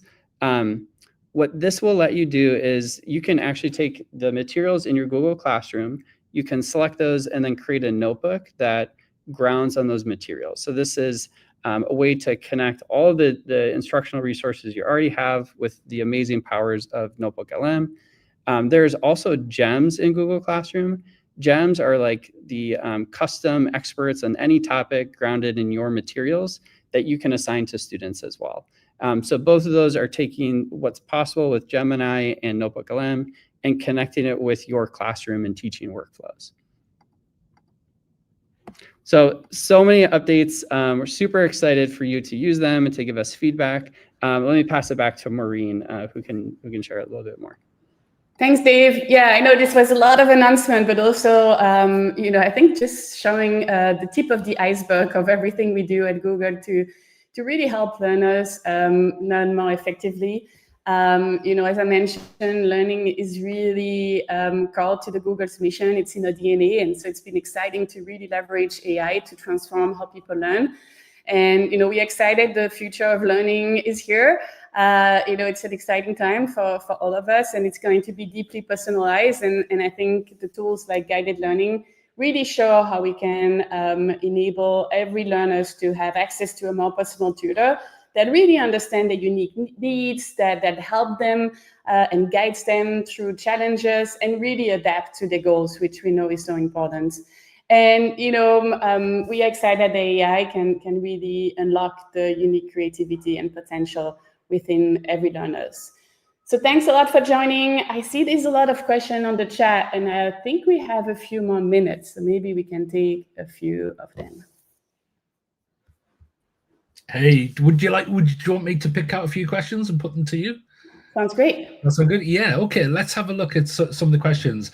A lot of them are kind of like product focused, so you guys might be the best to answer these. So let's have a look. I'm going to go back up here. We'll getting a lot of love in here. A lot of big Google users. It says, Chris says, does Gemini, so I'm guessing kind of if students are using the guided learning features, does Gemini flag inappropriate input made by students for the educators? So Gemini is built with a lot of safety guardrails baked in. Today, there is not a connection back between the teacher and the student interaction. But we have heard that request. That is on our radar, and totally get the need there. Yeah, absolutely. That's great. Thanks for addressing that one. Let's have a look what we've got here. In fact, I'm going to go to Chris again because it's just jumped out at me. Chris is obviously a big fan of gems within Gemini. He says, when will they be shareable with others? That is coming soon. Another big request. We know that as both teachers, even administrators, there's so many amazing use cases for creating gems. What people want to do is create those and share them with other people so they can interact. Everything from a helpful first pass IT desk, or maybe it's just a quick way to troubleshoot things, all the way to having a sort of personalized instructional experience for students where you could chat with a historical figure, or maybe you want to create some helper for your class that gives assistance. All those things are amazing. That will be coming soon, where you actually can share gems with other people. Fantastic. I'm getting a few questions of people kind of asking, when will Notebook LM and Gems be available in Google Classroom for them? Is that a case of it's not available, or is it there? Coming soon, so stay tuned. Yeah. This should be coming very soon. Yeah. And it's rolling out from country to country, so you might, depending on where you are, you might take a little few days. I think we're just so used to now just getting so many new features just fired at us all the time.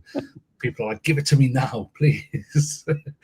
But it's amazing that you guys are working on this, and the fact that you guys listen as well to what educators need. And I always go back to when I was in the classroom, first using when Google Classroom first came out, always loving that little button in the bottom left hand corner where you could suggest updates, and it was always great to get, and you get an email from Google when they'd actually acted on your feedback as well. So it's great to see you guys continuing with that with these AI tools. for people who are interested in delving more into Notebook LM, tomorrow our first session is with Stephen Johnson, who is one of the co-creators of Notebook LM. So we're going to have a bit of a fireside chat around it. And I've just posted on LinkedIn as well, actually, that there's some new features in Notebook LM that have just been released over the last 24 hours. So reports and being able to create those quizzes and flashcards are now available in Notebook LM. I suppose, like you were saying as well, it does get rolled out across the world in stages. But I've just checked and it's available in mine, which is amazing. Maureen and Dave, thanks so much for joining us. It's always great. I love doing things like this where, you know what, we can bring educators. We've had educators today presenting from their classrooms. We've had consultants and experts talking about what they're seeing across the world as they work with different schools. And then we get the people like yourselves who are creating the solutions and the tools. And I think it really does just offer us a great 360 view of this space at the moment and how we can learn from each other. And so I just thank you again for the value that you've brought to our summit. And yeah, I mean, I was about to say go check out Google, but I don't think I need to say that to be fair. So thanks so much for joining us, and hopefully we'll see you again soon. Thank you for inviting us.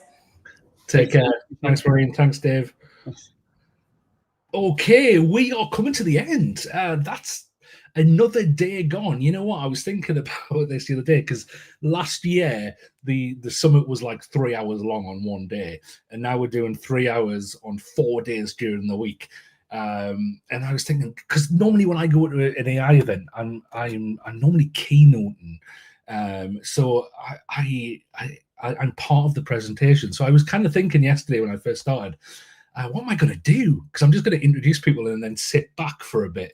But you know what? I'm just intensely listening as you probably are and making notes and learning so much.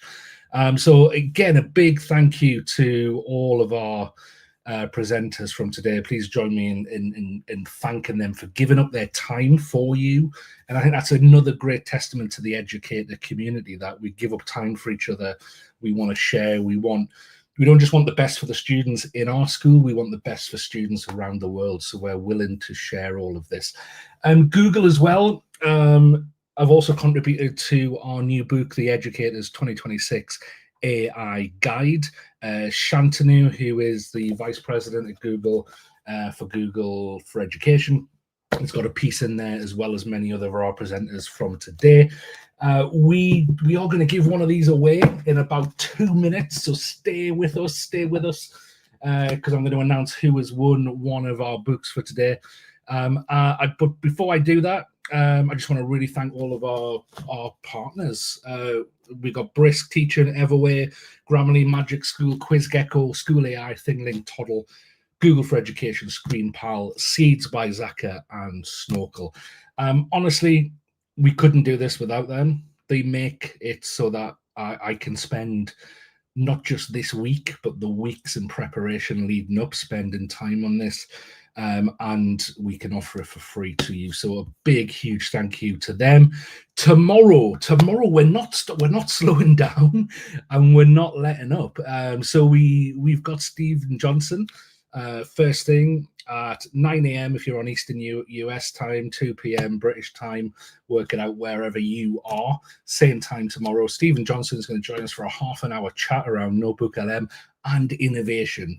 Stephen Johnson, before he was at Notebook LM, was a prolific New York Times best-selling author. So he's got a lot of expertise around writing about innovation and so on. Then we've got Andrew from Magic School joining us. Magic School, a huge tool that everybody loves around the world. Be excited to see what updates they've got. We've got Pravin. Pravin is over in San Francisco, a teacher who works in the Mountain View area. Excited to hear from him. We got Eleanor from QuizGecko. QuizGecko keep growing from strength to strength at the moment. So I'm excited to see what they're going to bring. We got author Dr. Jennifer Chang, who's going to be joining us. Again, excited for her. Mark Orchison, the founder of Nine. which I know some of you have been actually commenting over the last couple of days how you use 9. So it'd be exciting to hear from Mark and hear from all they're doing. Then we've got Tony Vincent. Tony needs no introduction from me. He's well known across the United States as a digital learning expert. We're going to get his take on artificial intelligence. Then we're going to hear from Zaka AI. I think you're going to find that one interesting. They're kind of you might not have heard of them, but they've got a great tool. Then we've got Laura Knight talking about digital learning, and her talk's going to be called Wired for Wisdom. Then Friday, I'm not going to go through, we'll go through that tomorrow, but I'm looking forward to welcoming back my old friend Matt Miller, as well as a whole host of genuinely lovely people and experts in this field. Remember, you have to be registered to win one of these and to get the updates, and I'll send resources out and so on. So if you have stumbled across us, get registered at summit.theeducatorsAIguide.com, and I'm going to announce who has won the book today. So winning our book today is Paresh Pau. Paresh Pau, if you are listening right now, if you are still with us, email me, claim your book. If not, we'll reach out to you, my friend. Thank you so much for taking part. If you do want a book, we've got now, I just double checked, we've got 3,300, just over 3,300 registered attendees, obviously watching online, on catch up and live. They're the ones who are in for a book. Odds are quite small, if I'm honest, because there's quite a few people in there. So if you want to go buy yourself a copy, buy yourself a copy. It's designed to be your companion over the coming year of AI in education. I'm going to wrap up there, and I'm going to see you all tomorrow at exactly the same time, where we're just going to go for it again, because there's so much value that I want to bring to you. Enjoy the rest of your day, whether it's nighttime, morning, afternoon. It's early evening here, and I need to go finish packing my house because I chose to do a week-long summit on the week I was moving house. So yeah, I'm going to go do that now. Enjoy the rest of your day, and thanks for joining us. See you tomorrow.